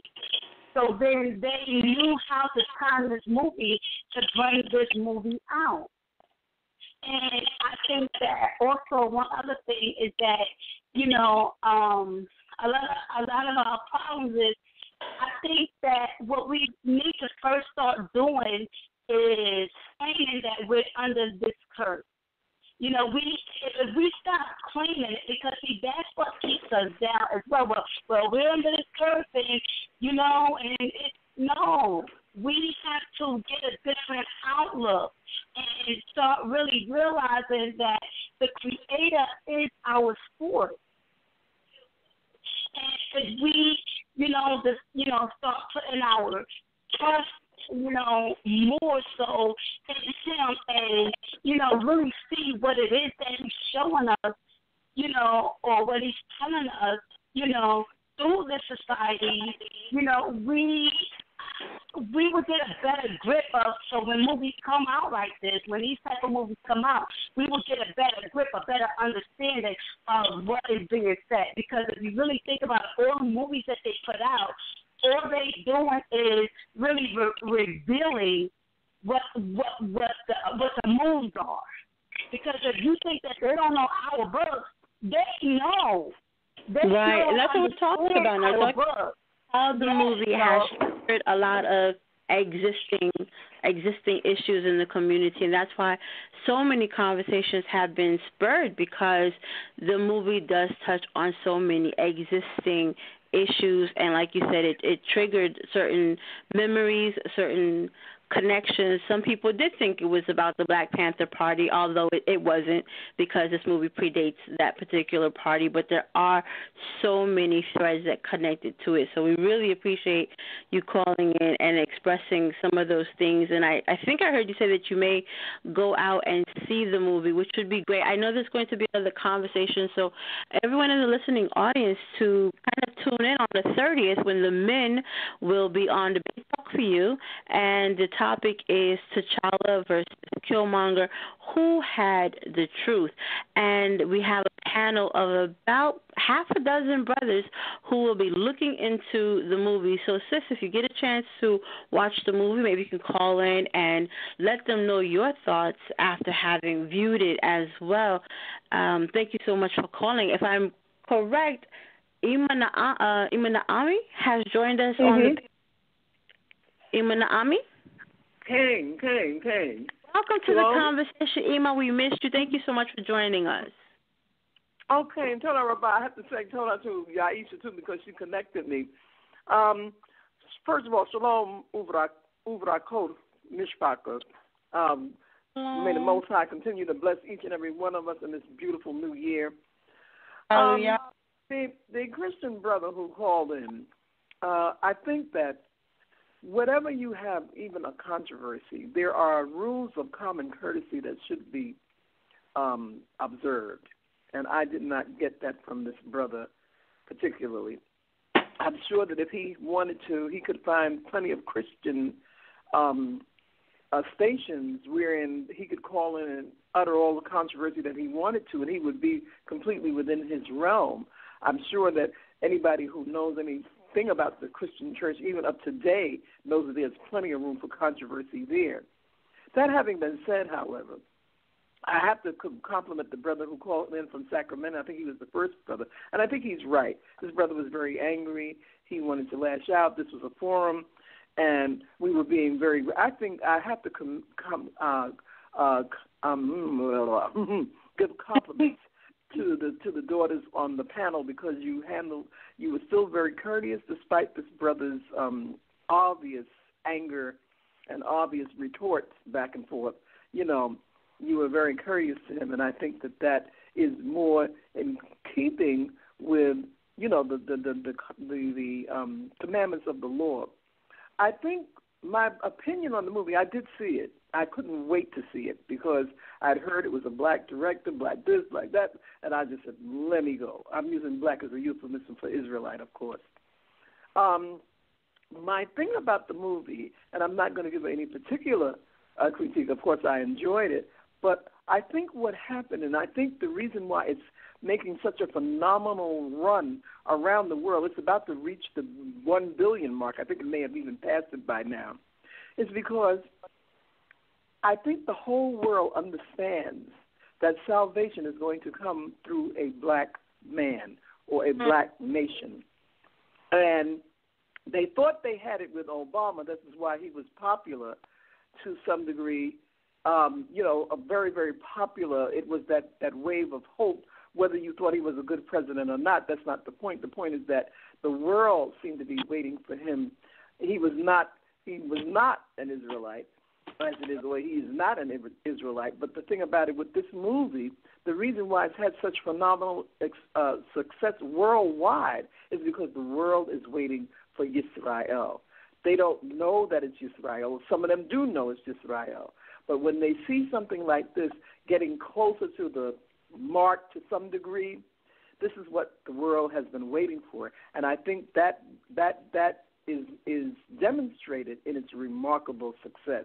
Because normally any black movie that has come out, it has had a tough way to go, even when white folks produced it. You know what I mean? It has had a tough way to go. This movie has broken all records. It is now becoming as I've heard it earlier today in one newscast, it's now becoming the greatest superhero movie it's broken all those records. So I think, again, those of us who understand what the Most High is doing or think we understand what the Most High is doing in the earth and bringing back Yisrael, I think that accounts for its phenomenal success. And like I said, there are always going to be people among us, just like Quarak and the rest of the crew, who have they take some umbrage at anything that we do, even when it's right. So I'm just so glad to see that my daughters handle it so gracefully and graciously, I should say. I'm not going to say any more. I'm just going to leave it at that, but I'm very proud of you. Toda Ima. I want to give the line over to Amuna, but I do want to address some of the things that you said very, very quickly so that Amuna can speak. Absolutely. I think that you made a great point where you said that the world was watching, and perhaps in recognition that there will be a melanated leader. It's going to come from this stock of people, even if it's like this unconscious realization. There was a number of things that you said, and right now, of course, they escape me, probably because I need to give the line over to Amuna so she can reflect on some things, and it'll come back to me. So, Amuna, you have the floor. Welcome to the conversation. Shalom, BT. Shalom, Ima. How you doing? I'm doing fine. How you doing? Doing all right. I'm doing all right. Hallelujah. Hallelujah. Again, I think as Brother B.A. said, the fanfare, I'm not, off the bat a comic person. This was my first exposure to the movie, so I'm looking at it from a different lens. Conversations such as this are important because everyone has different things that they're going to reflect upon when they're seeing it. I think the first 5 minutes for me really spells out. I try to, that whole Genesis summation, like, okay, boom. And so in the beginning of the movie, and I'm not just going to give a blow-by-blow, but what is foremost for me is a natural resource that this whole story is centered around. You have the people, and then you have this vibranium, this resource that, someone to protect, someone to exploit, someone, and then there's this split of what should we do with this? How should we manage this resource that we've been given or that we've happened upon? This is something that can be and needs to be understood that it's universal. Any nation that you have is going to be built around some type of natural resource and the managing of those natural resources. And so if you take a universal approach to looking at what is being shown to you in this fictional way, all of this conversation and talk about nation building, you have to first look at land, resources, trade. And the conversation came down to we're going to secure it because we don't, want the world to have it. You can go any direction you want to it, but as a person who's always trying to bring it back home, how does this relate to us? Because I'm not really a moviegoer, to tell you the truth. You know what I mean? How does this relate to what it is we have to try to do? We have to wake up and be real about what it is that we are trying to accomplish and what it's going to be centered around. Now, as it relates, and I told Sister Mayana this, because of the studies and the experience, the minute I saw certain movements, I was like, okay, that's necromancy. You know what I'm saying? I'm like, whoa, what's this? You know what I mean? And for me, what it did was give a window into, and a lot of our people either don't want to see it or shy away from it or embrace it. But this is what we need to see. This is what the Creator allowed Ezekiel to see when he said, Son of man, you know what I'm saying? Come with me. And he revealed what the children of Israel were doing when they were worshiping other deities and tapping into other powers. These are some of the ways, and of course it's fictional, but there's a lot of it is based on some things that actually happen. And so our foreparents, and even today, society, we still tend to try to get power from these different sources and from these different places. And we have to look at the longevity of it. We have to look at how it has compromised us in the long run. When we talk about wanting to see kings and queens, we have to talk about how we lost that estate, by whoring after other deities. I can't look at the movie personally and not acknowledge that in all of the superhero-ness, that a key element as to how you come into that space is swearing allegiance to a foreign deity. And so, overall, I think the trigger for a lot of people is a lot of epigenetic trauma, a lot of fallout, a lot of, again, in the scenario with the Killmonger, that's his name in the U.S., this conversation of those who are feeling abandoned, those who are feeling betrayed. But I would say it would be beneficial to look at it to say, when trauma happens, oftentimes we get crystallized in the 10-year-old, the 9-year-old, the 2-year-old. But once we begin to address it for what it is and move beyond, why didn't you come for me? The reality is they didn't come for you because the colonizer had his foot on his neck. Where were they going? They was going to jump in their boat and come get you? You know, and then there's another thought of being violated by the colonizer, and this thought of, okay, now you're no longer totally me. And I know it hurts and it's painful, but this has to also be looked at, because in certain spaces, the person who has been enslaved is no longer looked at as a free person. The same thing happened here. The same thing happened in America. The same thing happened in the Caribbean. There were individuals who were never enslaved, and the freedmen, there was a difference between a free man and a freedman. You see what I'm saying? The person who was never conquered. So as we continue to have these conversations, parse through these conversations, be honest about our feelings, allow ourselves to feel, allow ourselves to hurt, allow ourselves to purge, then we could come to the table as Yisrael, because I see people throwing up Wakanda forever. Wakanda is fictional. Like, show me Wakanda on the map. So I need Earth to Mars, and, like, let's come back and realize that, okay, that's a movie, and it's giving us an opportunity to have it. That's what art is supposed to do, give you an opportunity to feel these feelings and have these conversations that if it was so close to home, maybe you would be afraid to have. But once those feelings are brought up to the surface, like, okay, stop pretending now. You know what I'm saying? Wakanda forever. Are you going to buy a ticket to Wakanda? I saw somebody put on their bus to Wakanda. Like, really? You know what I'm saying? Now it's time to come back, or else we're going to have another conversation about you blurring the lines between reality and fiction. And so hopefully that was helpful to someone somewhere.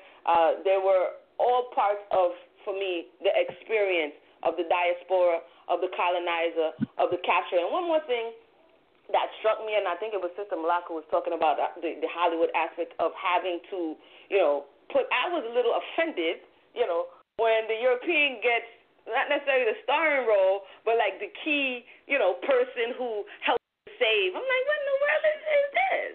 You know what I mean? Yes. Like, how did this dude get in the whole conversation? Colonizer. But, it's part of what it is, and that's kind of like the reality check for us to remember what we're looking at. And to, again, bring it home, see what caused them to become a nation, see what caused them to split. They couldn't agree. And then it goes on to say that what happens after that? Give us a king. You see what I'm saying? And this is the story of Israel. When Israel was supposed to be governed by the Creator, and they come along to say, hey, give us a king like the other nations. Is this our fate? Is this what we are destined to become again? How do we navigate our way around that? How do we deal with our differences amicably? Or do you become like the Jabari and be like, yo, I'm out. Forget you. Until y'all need me, then I might come through. You understand what I'm saying? These are the takeaways I took away, but I'm not going to take too much more time. Thank you for allowing me to speak, and I relinquish the mic. In fact, you can always leave it up to Amuna to round everything up and give you the synopsis. Correct. Hallelujah. I agree 1,000%, especially when she talked about Mabu and Baku and the Jabari tribe and that type of, which is exactly what I wanted to kind of bring about, that difference between tradition and technology. What Jabari is representing, Wakanda is representing. 3 points very quickly, because we're going to have final thoughts now, but to the reviews of the movie very quickly. There has been some conversation about it's a superhero movie. I would submit for consideration that for Marvel members, this is not a superhero movie, because we have the comic and we know when the comic was being superhero-ish. Ryan Coogler in this moment took this moment as an opportunity to not give us a comic book superhero, which is why it's not. If you're going to measure it as a superhero movie opposed to all of the other MCU movies, mind you, this is the 18th in the MCU franchise, it doesn't rank very high. The storyline isn't about the superhero aspects. It's none of that. He's making a very specifically political, socio-cultural, historical commentary.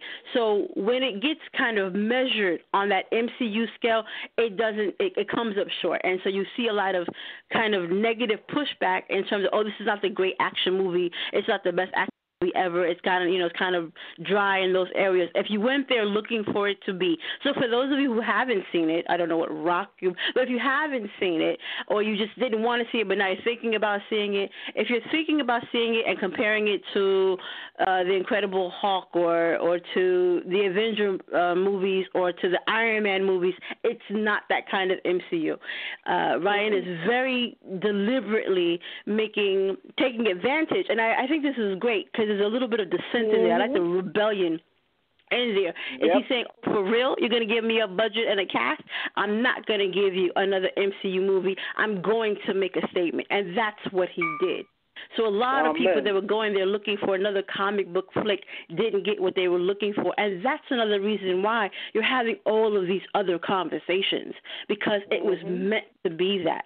And so these contentions, this uncomfortable feelings that you're having, these political angst, this kind of attachments, like, you know, and I think both of the sisters, Amuna and Malaka, who said there's no way if you're a Hebraic person that you went there and didn't see Torah in it and didn't see it make Hebraic. I saw, like I said, because for me, more important than Killmonger and T'Challa was T'Challa and M'Baku, because for me, that was the Northern and the Southern Kingdom.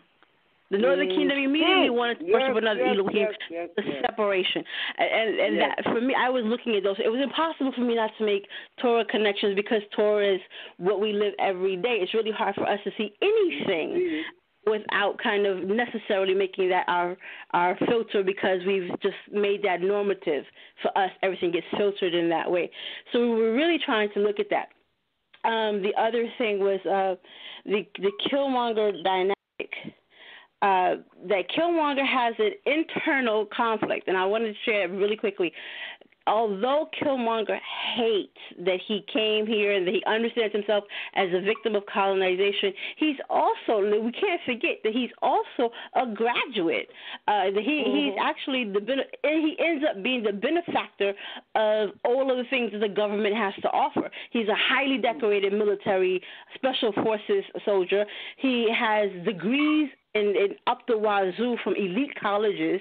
So, like, he wouldn't be able to fully resonate with the people in Oakland who didn't come up out of their poverty and out of their circumstances. In some ways, he is the so-called American dream. In some ways, he does rise above that. So he's conflicted, because he doesn't 100% subscribe one way or the other. So, and then he returns to Africa. And, you know, even in these ways, so there's a lot of, I say all that to say this, that he doesn't get to be purely disenfranchised in his colonized state, and then he goes into this space where he's trying to lay claim, and then he still feels kind of like there's still that inside-outsider dynamic happening with Killmonger. But we're at 11:22, so I want to give this as a chance to have some final thoughts. Malaka and then Ashanti, what are your final thoughts on the Black Panther movement? If there's some point that we didn't touch and you want to bring that in quickly, this is your time to do so. I'll praise this to the Most High. I just, in closing, I would say that I really appreciate what EMAH and he shared about the unknowing anticipation that many have for the coming of one who will save them or save us. You know, I thought that was really such a good point, because there, you know, the scripture says if you are a subscriber to the New Testament, in Romans it says that the whole world groans and waits at the anticipation that the sons of God will be revealed. The sons of the Most High will be revealed. And so I was just thinking about that. You know, the idea of the sons of the identity of those who will leave will be revealed. So I thought that was a wonderful point that you were not to share. And I'm not sure if that's coming from my phone. Is that coming from my phone? Okay. And then just so many things that various people shared tonight really, helped me to look at the movie from a different perspective. But I think that it's important for us to have these conversations, to be able to talk about things that we are seeing represented in social commentary. I'm glad that we have this platform, so thank you to Sal for giving us the platform. And I wanted to point out that when people say Wakanda forever, I really think I don't think that they're talking about the belief that they somehow can go to this place or be in this place. I think what they're saying, it's the same tagline that Obama got so many of us with, and that was hope.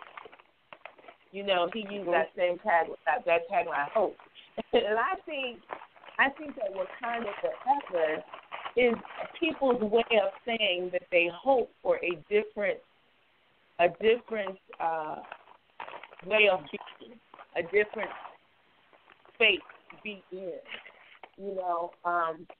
And so we know, those of us who are Torah observant and those of us who are also followers of HaMashiach, we know that we don't look to a movie for our ultimate hope or even as a spiritual guide or in any way to replace the scripture, the law, the statutes, and the commandments. That would be foolishness for anyone to think that way.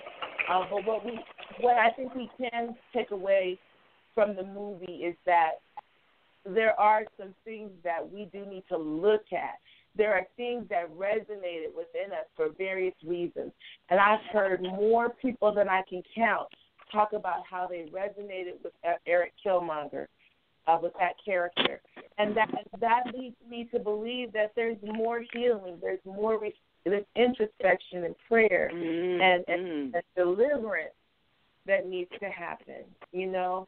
And so I think that's one of the biggest takeaways from the movie is I would encourage those who have seen it to reflect on those parts of the movie that resonated with you and then pray and ask for guidance from the Most High to show you why that resonated and what you can do if there's work that needs to be done. And with that, thank you to all of everything that you shared tonight.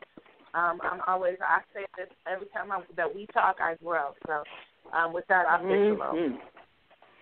Hallelujah. Ashanti? Hallelujah. Ashanti? Yes. I want to say, all praise to the Most High. Hallelujah. Lord, amen. Thank you to the ladies here. Thank you to the EMAH folks, and thank you, Sal, for this platform. I'm going to be quick with my closing arguments, but Sal, I appreciate you so much as a being. You opened a platform where we can talk about all subjects, be it whatever walk of life or spiritual system you adhere to, and I appreciate your platform allowing for this. Thank you for that. Sister Mayana, thank you for bringing the topic of this movie about, because my closing statement is, what if a movie like this was never made? That would leave us with the color purples, Roots, the Jangles, you know what I mean? But what if this type of movie wasn't made?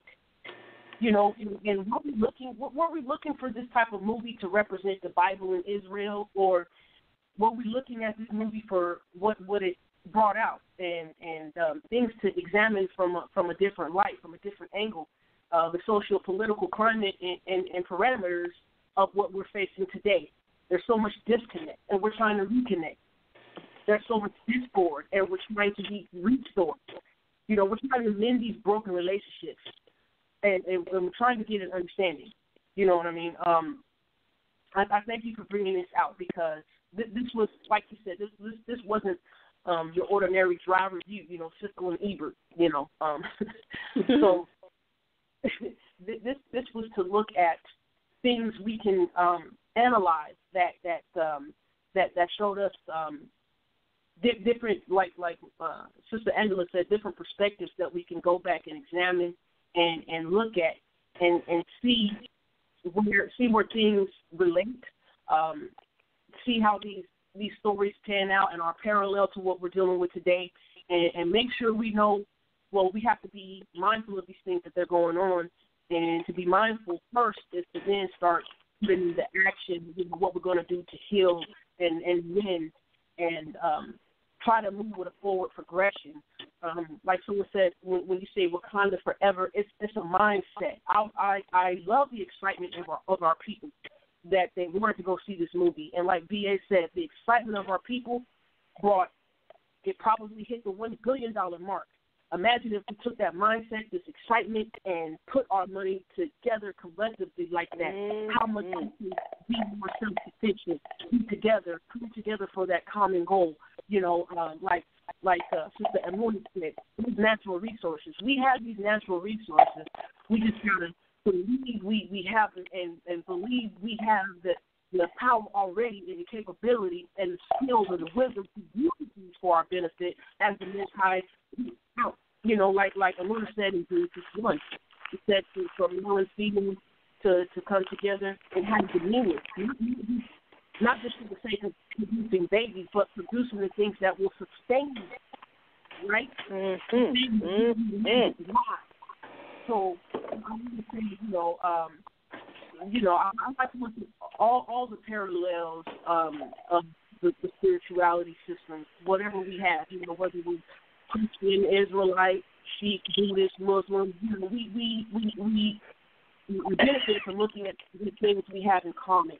And this movie showed a lot of what things we have in common, what things we need to work on, what things to bring us together to start building on from there, that foundation, and then work our way up. And we can all, come together to get ourselves in a better situation. So with that, I yield. Shalom. Toda for that. I want to thank the listening audience for tuning in, the panel for coming through and sharing their thoughts. My final thoughts before I turn it over to Ima to give hers and pray us out. When we think about the community dollar, it's interesting to think that so many people were determined to go in some kind of traditional garb. Many Israelites went in our traditional garb. Those who don't have a Hebraic background went and found clothing from Kenya, Nigeria, Ghana, and the like to represent. And these are not garments that you would find by Tommy Hilfiger or Ralph Lauren. So some of the community dollar did go to the seamstress. It did go to the local shop that sells fabric or traditional clothing from these various melanated spaces. So it was good to see us starting to invest in an identity, even if it's a fractured one or it's kind of all over the place one, but it's divesting from this colonizing mindset or the European ideal. And we talked about European standards of beauty being debunked and refuted and embraced in larger numbers, if only because they got to see images of beauty that didn't depend on those European standards. And so we did see a lot of that influence. So we don't want to. I think that there's some merit in acknowledging that seeing how we are represented in the media does impact. It does have influences because we want to see ourselves reflected in these on the global stage. And very often movies and other media outlets provide that global stage. The conversations about the dynamics between the male, the big power male figures, T'Challa, N'Jadaka, M'Baku, I'm looking forward to that being parsed out a little bit more. We don't have time to do it on our panel, but again, on March 30th at 8 p.m. here on Debate Talk for You, the brothers will take up the mantle and take up this conversation to look into specifically T'Challa and N'Jadaka or Killmonger and look at their dynamic. I'm going to hope that I have sent enough subliminals that they will include Mabu and Baku in their conversation. To touch on this idea of the Wakanda forever, I think that it's also telling that this Wakandian sense of national pride and solidarity was so infectious that even moviegoers felt compelled to share in what could only be termed their national salute and allegiance in spite of not being citizens of this hidden fictional city. And that's probably, in my estimation, because this movie comes at a time when melanated people do not feel comfortable with saluting the icons of this country or saluting anything associated with it. We feel displaced now more than ever. We have a president that openly disavows any type of protection for us. We have the colonizers who used to feel like they had to hide. They have become more aggressive and more bold in their attack and dislike for us. And so even if it's this fictional country that we have, that our people are attaching themselves to, because the reality is just so disheartening, and this we are being confronted now more than ever with our displacement. It's not something that we can pretend that we're in this post-racial America that, unfortunately, under the Obama administration, we were fed. And many of us wanted to feel comfortable. We wanted to be complacent, and we have been reminded that we do not have space to do so. So I will leave you with a couple of thoughts. Like, why did we root for one moment. Why did we root for the clearly out of control Killmonger? Why do we understand him so deeply and are willing to and we're unwilling to look at the fact that he represents unchecked resentment. He lacks discipline, discernment, and leadership qualities. He is in a consistent state of rebellion, even against the contradictions within himself. And I would submit that we see ourselves in him because in many ways we are also in this state of rebellion, in the state of to confront our contradictions. We are a returning people. We are a broken people. We are a yearning and learning people. And so we do want to relate with him. M'Baku, like I said, represents tradition, a very fierce protection of tradition. He hates technology. He hates advancement. And we find that this technology and this advancement actually is what is betraying. As Imuna said, this natural resource has become so contested that the entire conversation is organized around who's going to control it, who's going to disseminate it, who's going to do any of these things with it. And M'Baku is saying, I have watched you from the mountains with disgust. As you have, as you basically betrayed tradition. But he even echoes Isaiah 3 when saying, and you're ruled by children. This was being ruled by a child.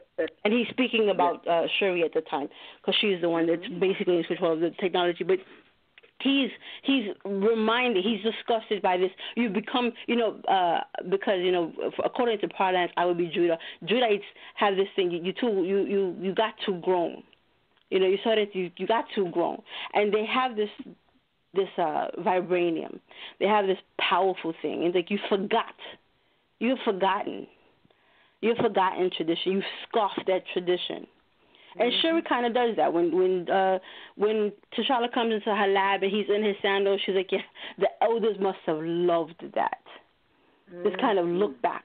So there's this idea of what happens when we think that we know it all, that we've become too grown. And so there's so much to explore, and I hate that we've run out of time to do so. But again, I'll be calling in. So brothers, y'all sit there with your panel. Prepare. When you open the lines, Mayana will be first caller. I'm pressing one. Unfortunately, we didn't get to look at the Okoye Wakabi scenario. I know, like, my mentor had a real big problem with her being willing to kill her dude off, completely forgetting that he was willing to kill her first, but that's a conversation for a different show. And there's this class dynamic also, this idea of the royals, the T'Challa and Angelica, those are princes. Right, though there's a class war going on. Technology represents a particular heightened of wealth. And the Jabari tribe does not knee deep in wealth. There's no jewels. There's no technology. It's all very simple, very natural, very bare necessity. Always ready for war. And at the end of the day, I'm gonna end with this. At the end of the day, I wonder if how many of you picked up on this. Technology that Wakanda is so proud of, all of their weapons, everything they were fighting over and divided over. It's when tradition came and saved them. Because they start to separate. Wakabi turns on the Dora Milaje. They turn on King T'Challa at this point, the Black Panther. And it's not until the Jabari tribe, which represents tradition, comes in. Tradition comes back in and sets things right. They go back and they have to, when they lose control, Killmonger takes over, they have to return to where? To tradition. The ones that have no investment in this technology thing. He's like, I'm not giving you any Jabari lives for this. I'm not doing it. It's a whole different set. Tradition is off on the side, and in the end, Shuri, the queen, and even the colonizer have to go and kneel before what tradition? They own the queen, Shuri, the Kaya. They all kneel before tradition when they needed help. And I understand. So for me, these are the things that I saw. These are the things that I took away. But I'm going to turn it over to Ima and Ami. We're in the last legs. So if you have any final thoughts, Ima, and please pray us out. Told us so much for coming in, Ima, Emuna, Malaka. Wait, hold on, Mayana. 1 second, Salakli. Ima, 1 second, if I may. I wanted to briefly respond to what Sister Malaka was saying as it relates to the people not necessarily looking towards movies for direction and inspiration. And I would say that, for me, in my estimation, that's wouldn't be 100% accurate. If we look at the statistics of who consumes more television in the diaspora, it's melanated people.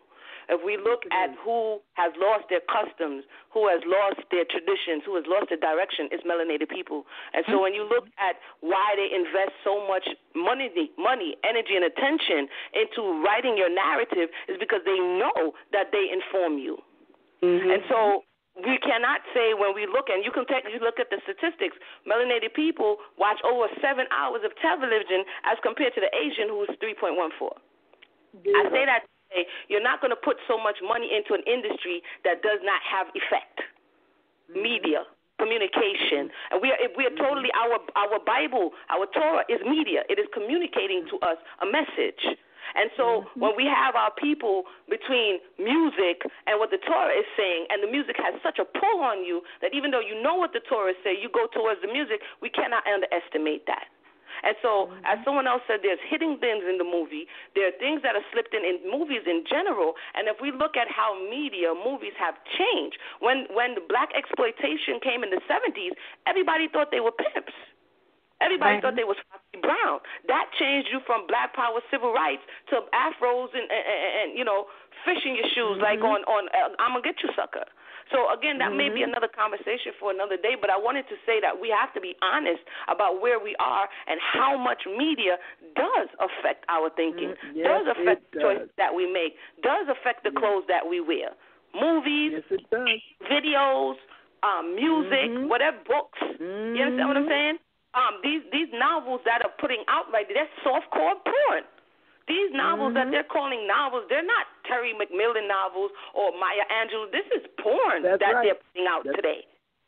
Real talk. You understand what I'm saying? And so that might be another conversation for another day, but I say that to say we have to be honest and truthful in how much we as a people, even though we may know who we are internalizing what we're seeing, because as Kanania said, and shout out to Kanania, said earlier, that we are looking for something to hold on to. And Wakanda now, Wakanda forever seems a little bit closer than Israel forever. You understand what I'm saying? So I really Micah and give it over to Ima Naami. Thank everybody for the input that we put in, and maybe we'll come back and Sister Maya say continue the conversation. Wait. I want to be on record as saying I have said Jerusalem forever every time I tagged anything. I want to be on record. Jerusalem forever. I'll have to have a Dawid on that one. I forget Jerusalem. Also, the title of the show said Wakanda Forever, like a question mark. It wasn't a statement. That's right. Right? And I also would like to say that my comment was that we should not be looking in those places. Not that we don't, because we do. I agree with you 100% on the fact that we do. Okay. Okay. All right, Ima. Salika for that. Okay, good. First of all, I'd like to thank the Most High, our Elohim, the Elohim of our fathers, Abraham, Yitzchak, and Yisrael, for giving me such beautiful daughters, wise women that think things through, that come off with great homilies, that come off with spouting wisdom out of their mouths. And I know that this comes because they are they're searching in Torah. They have an understanding of Torah, and I'm just so proud. You don't know how proud you really make me. These are the rewards of old age when you see that your children, whether they are your natural-born children or the children that you have taken into your heart, when you see that they have come up so wisely and continue to be wise. You know what I'm saying? So I thank the Most High for that. I also have to say just one little quick thing, that I saw so many things in that movie, too. My family was with me, and they wondered why I got upset when I saw this Caucasian in there and his little role in there. And they, my son, who thinks that he lives in a post-racial society, I guess, somewhere along the line. I think he has a little thought of that, and he couldn't understand why I reacted like I did. But I just saw so many subliminal and open messages there that it is something that we will probably have to discuss for a while. Anyway, giving all praise, honor, glory, and exaltation to the Most High, let us please bow our heads in prayer. Baruch atah Yahweh Eloheinu melech haolam, Elohei Avotenu Avraham, Yitzchak Yisrael. Torah Rabbah Yah lekol devarim tovim shalach lanu. V'bavakosha Yahweh, tamshik habrakim lanu. Ki anachnu amcha ze madua. Ein lo devarim, ein lo tovim lanu. Aval atah Eloheinu, Elohei Avotenu Avraham, Yitzchak Yisrael. O Yahweh, the power of our fathers Abraham, Yitzchak, and Yisrael, we thank thee for all things and for everything.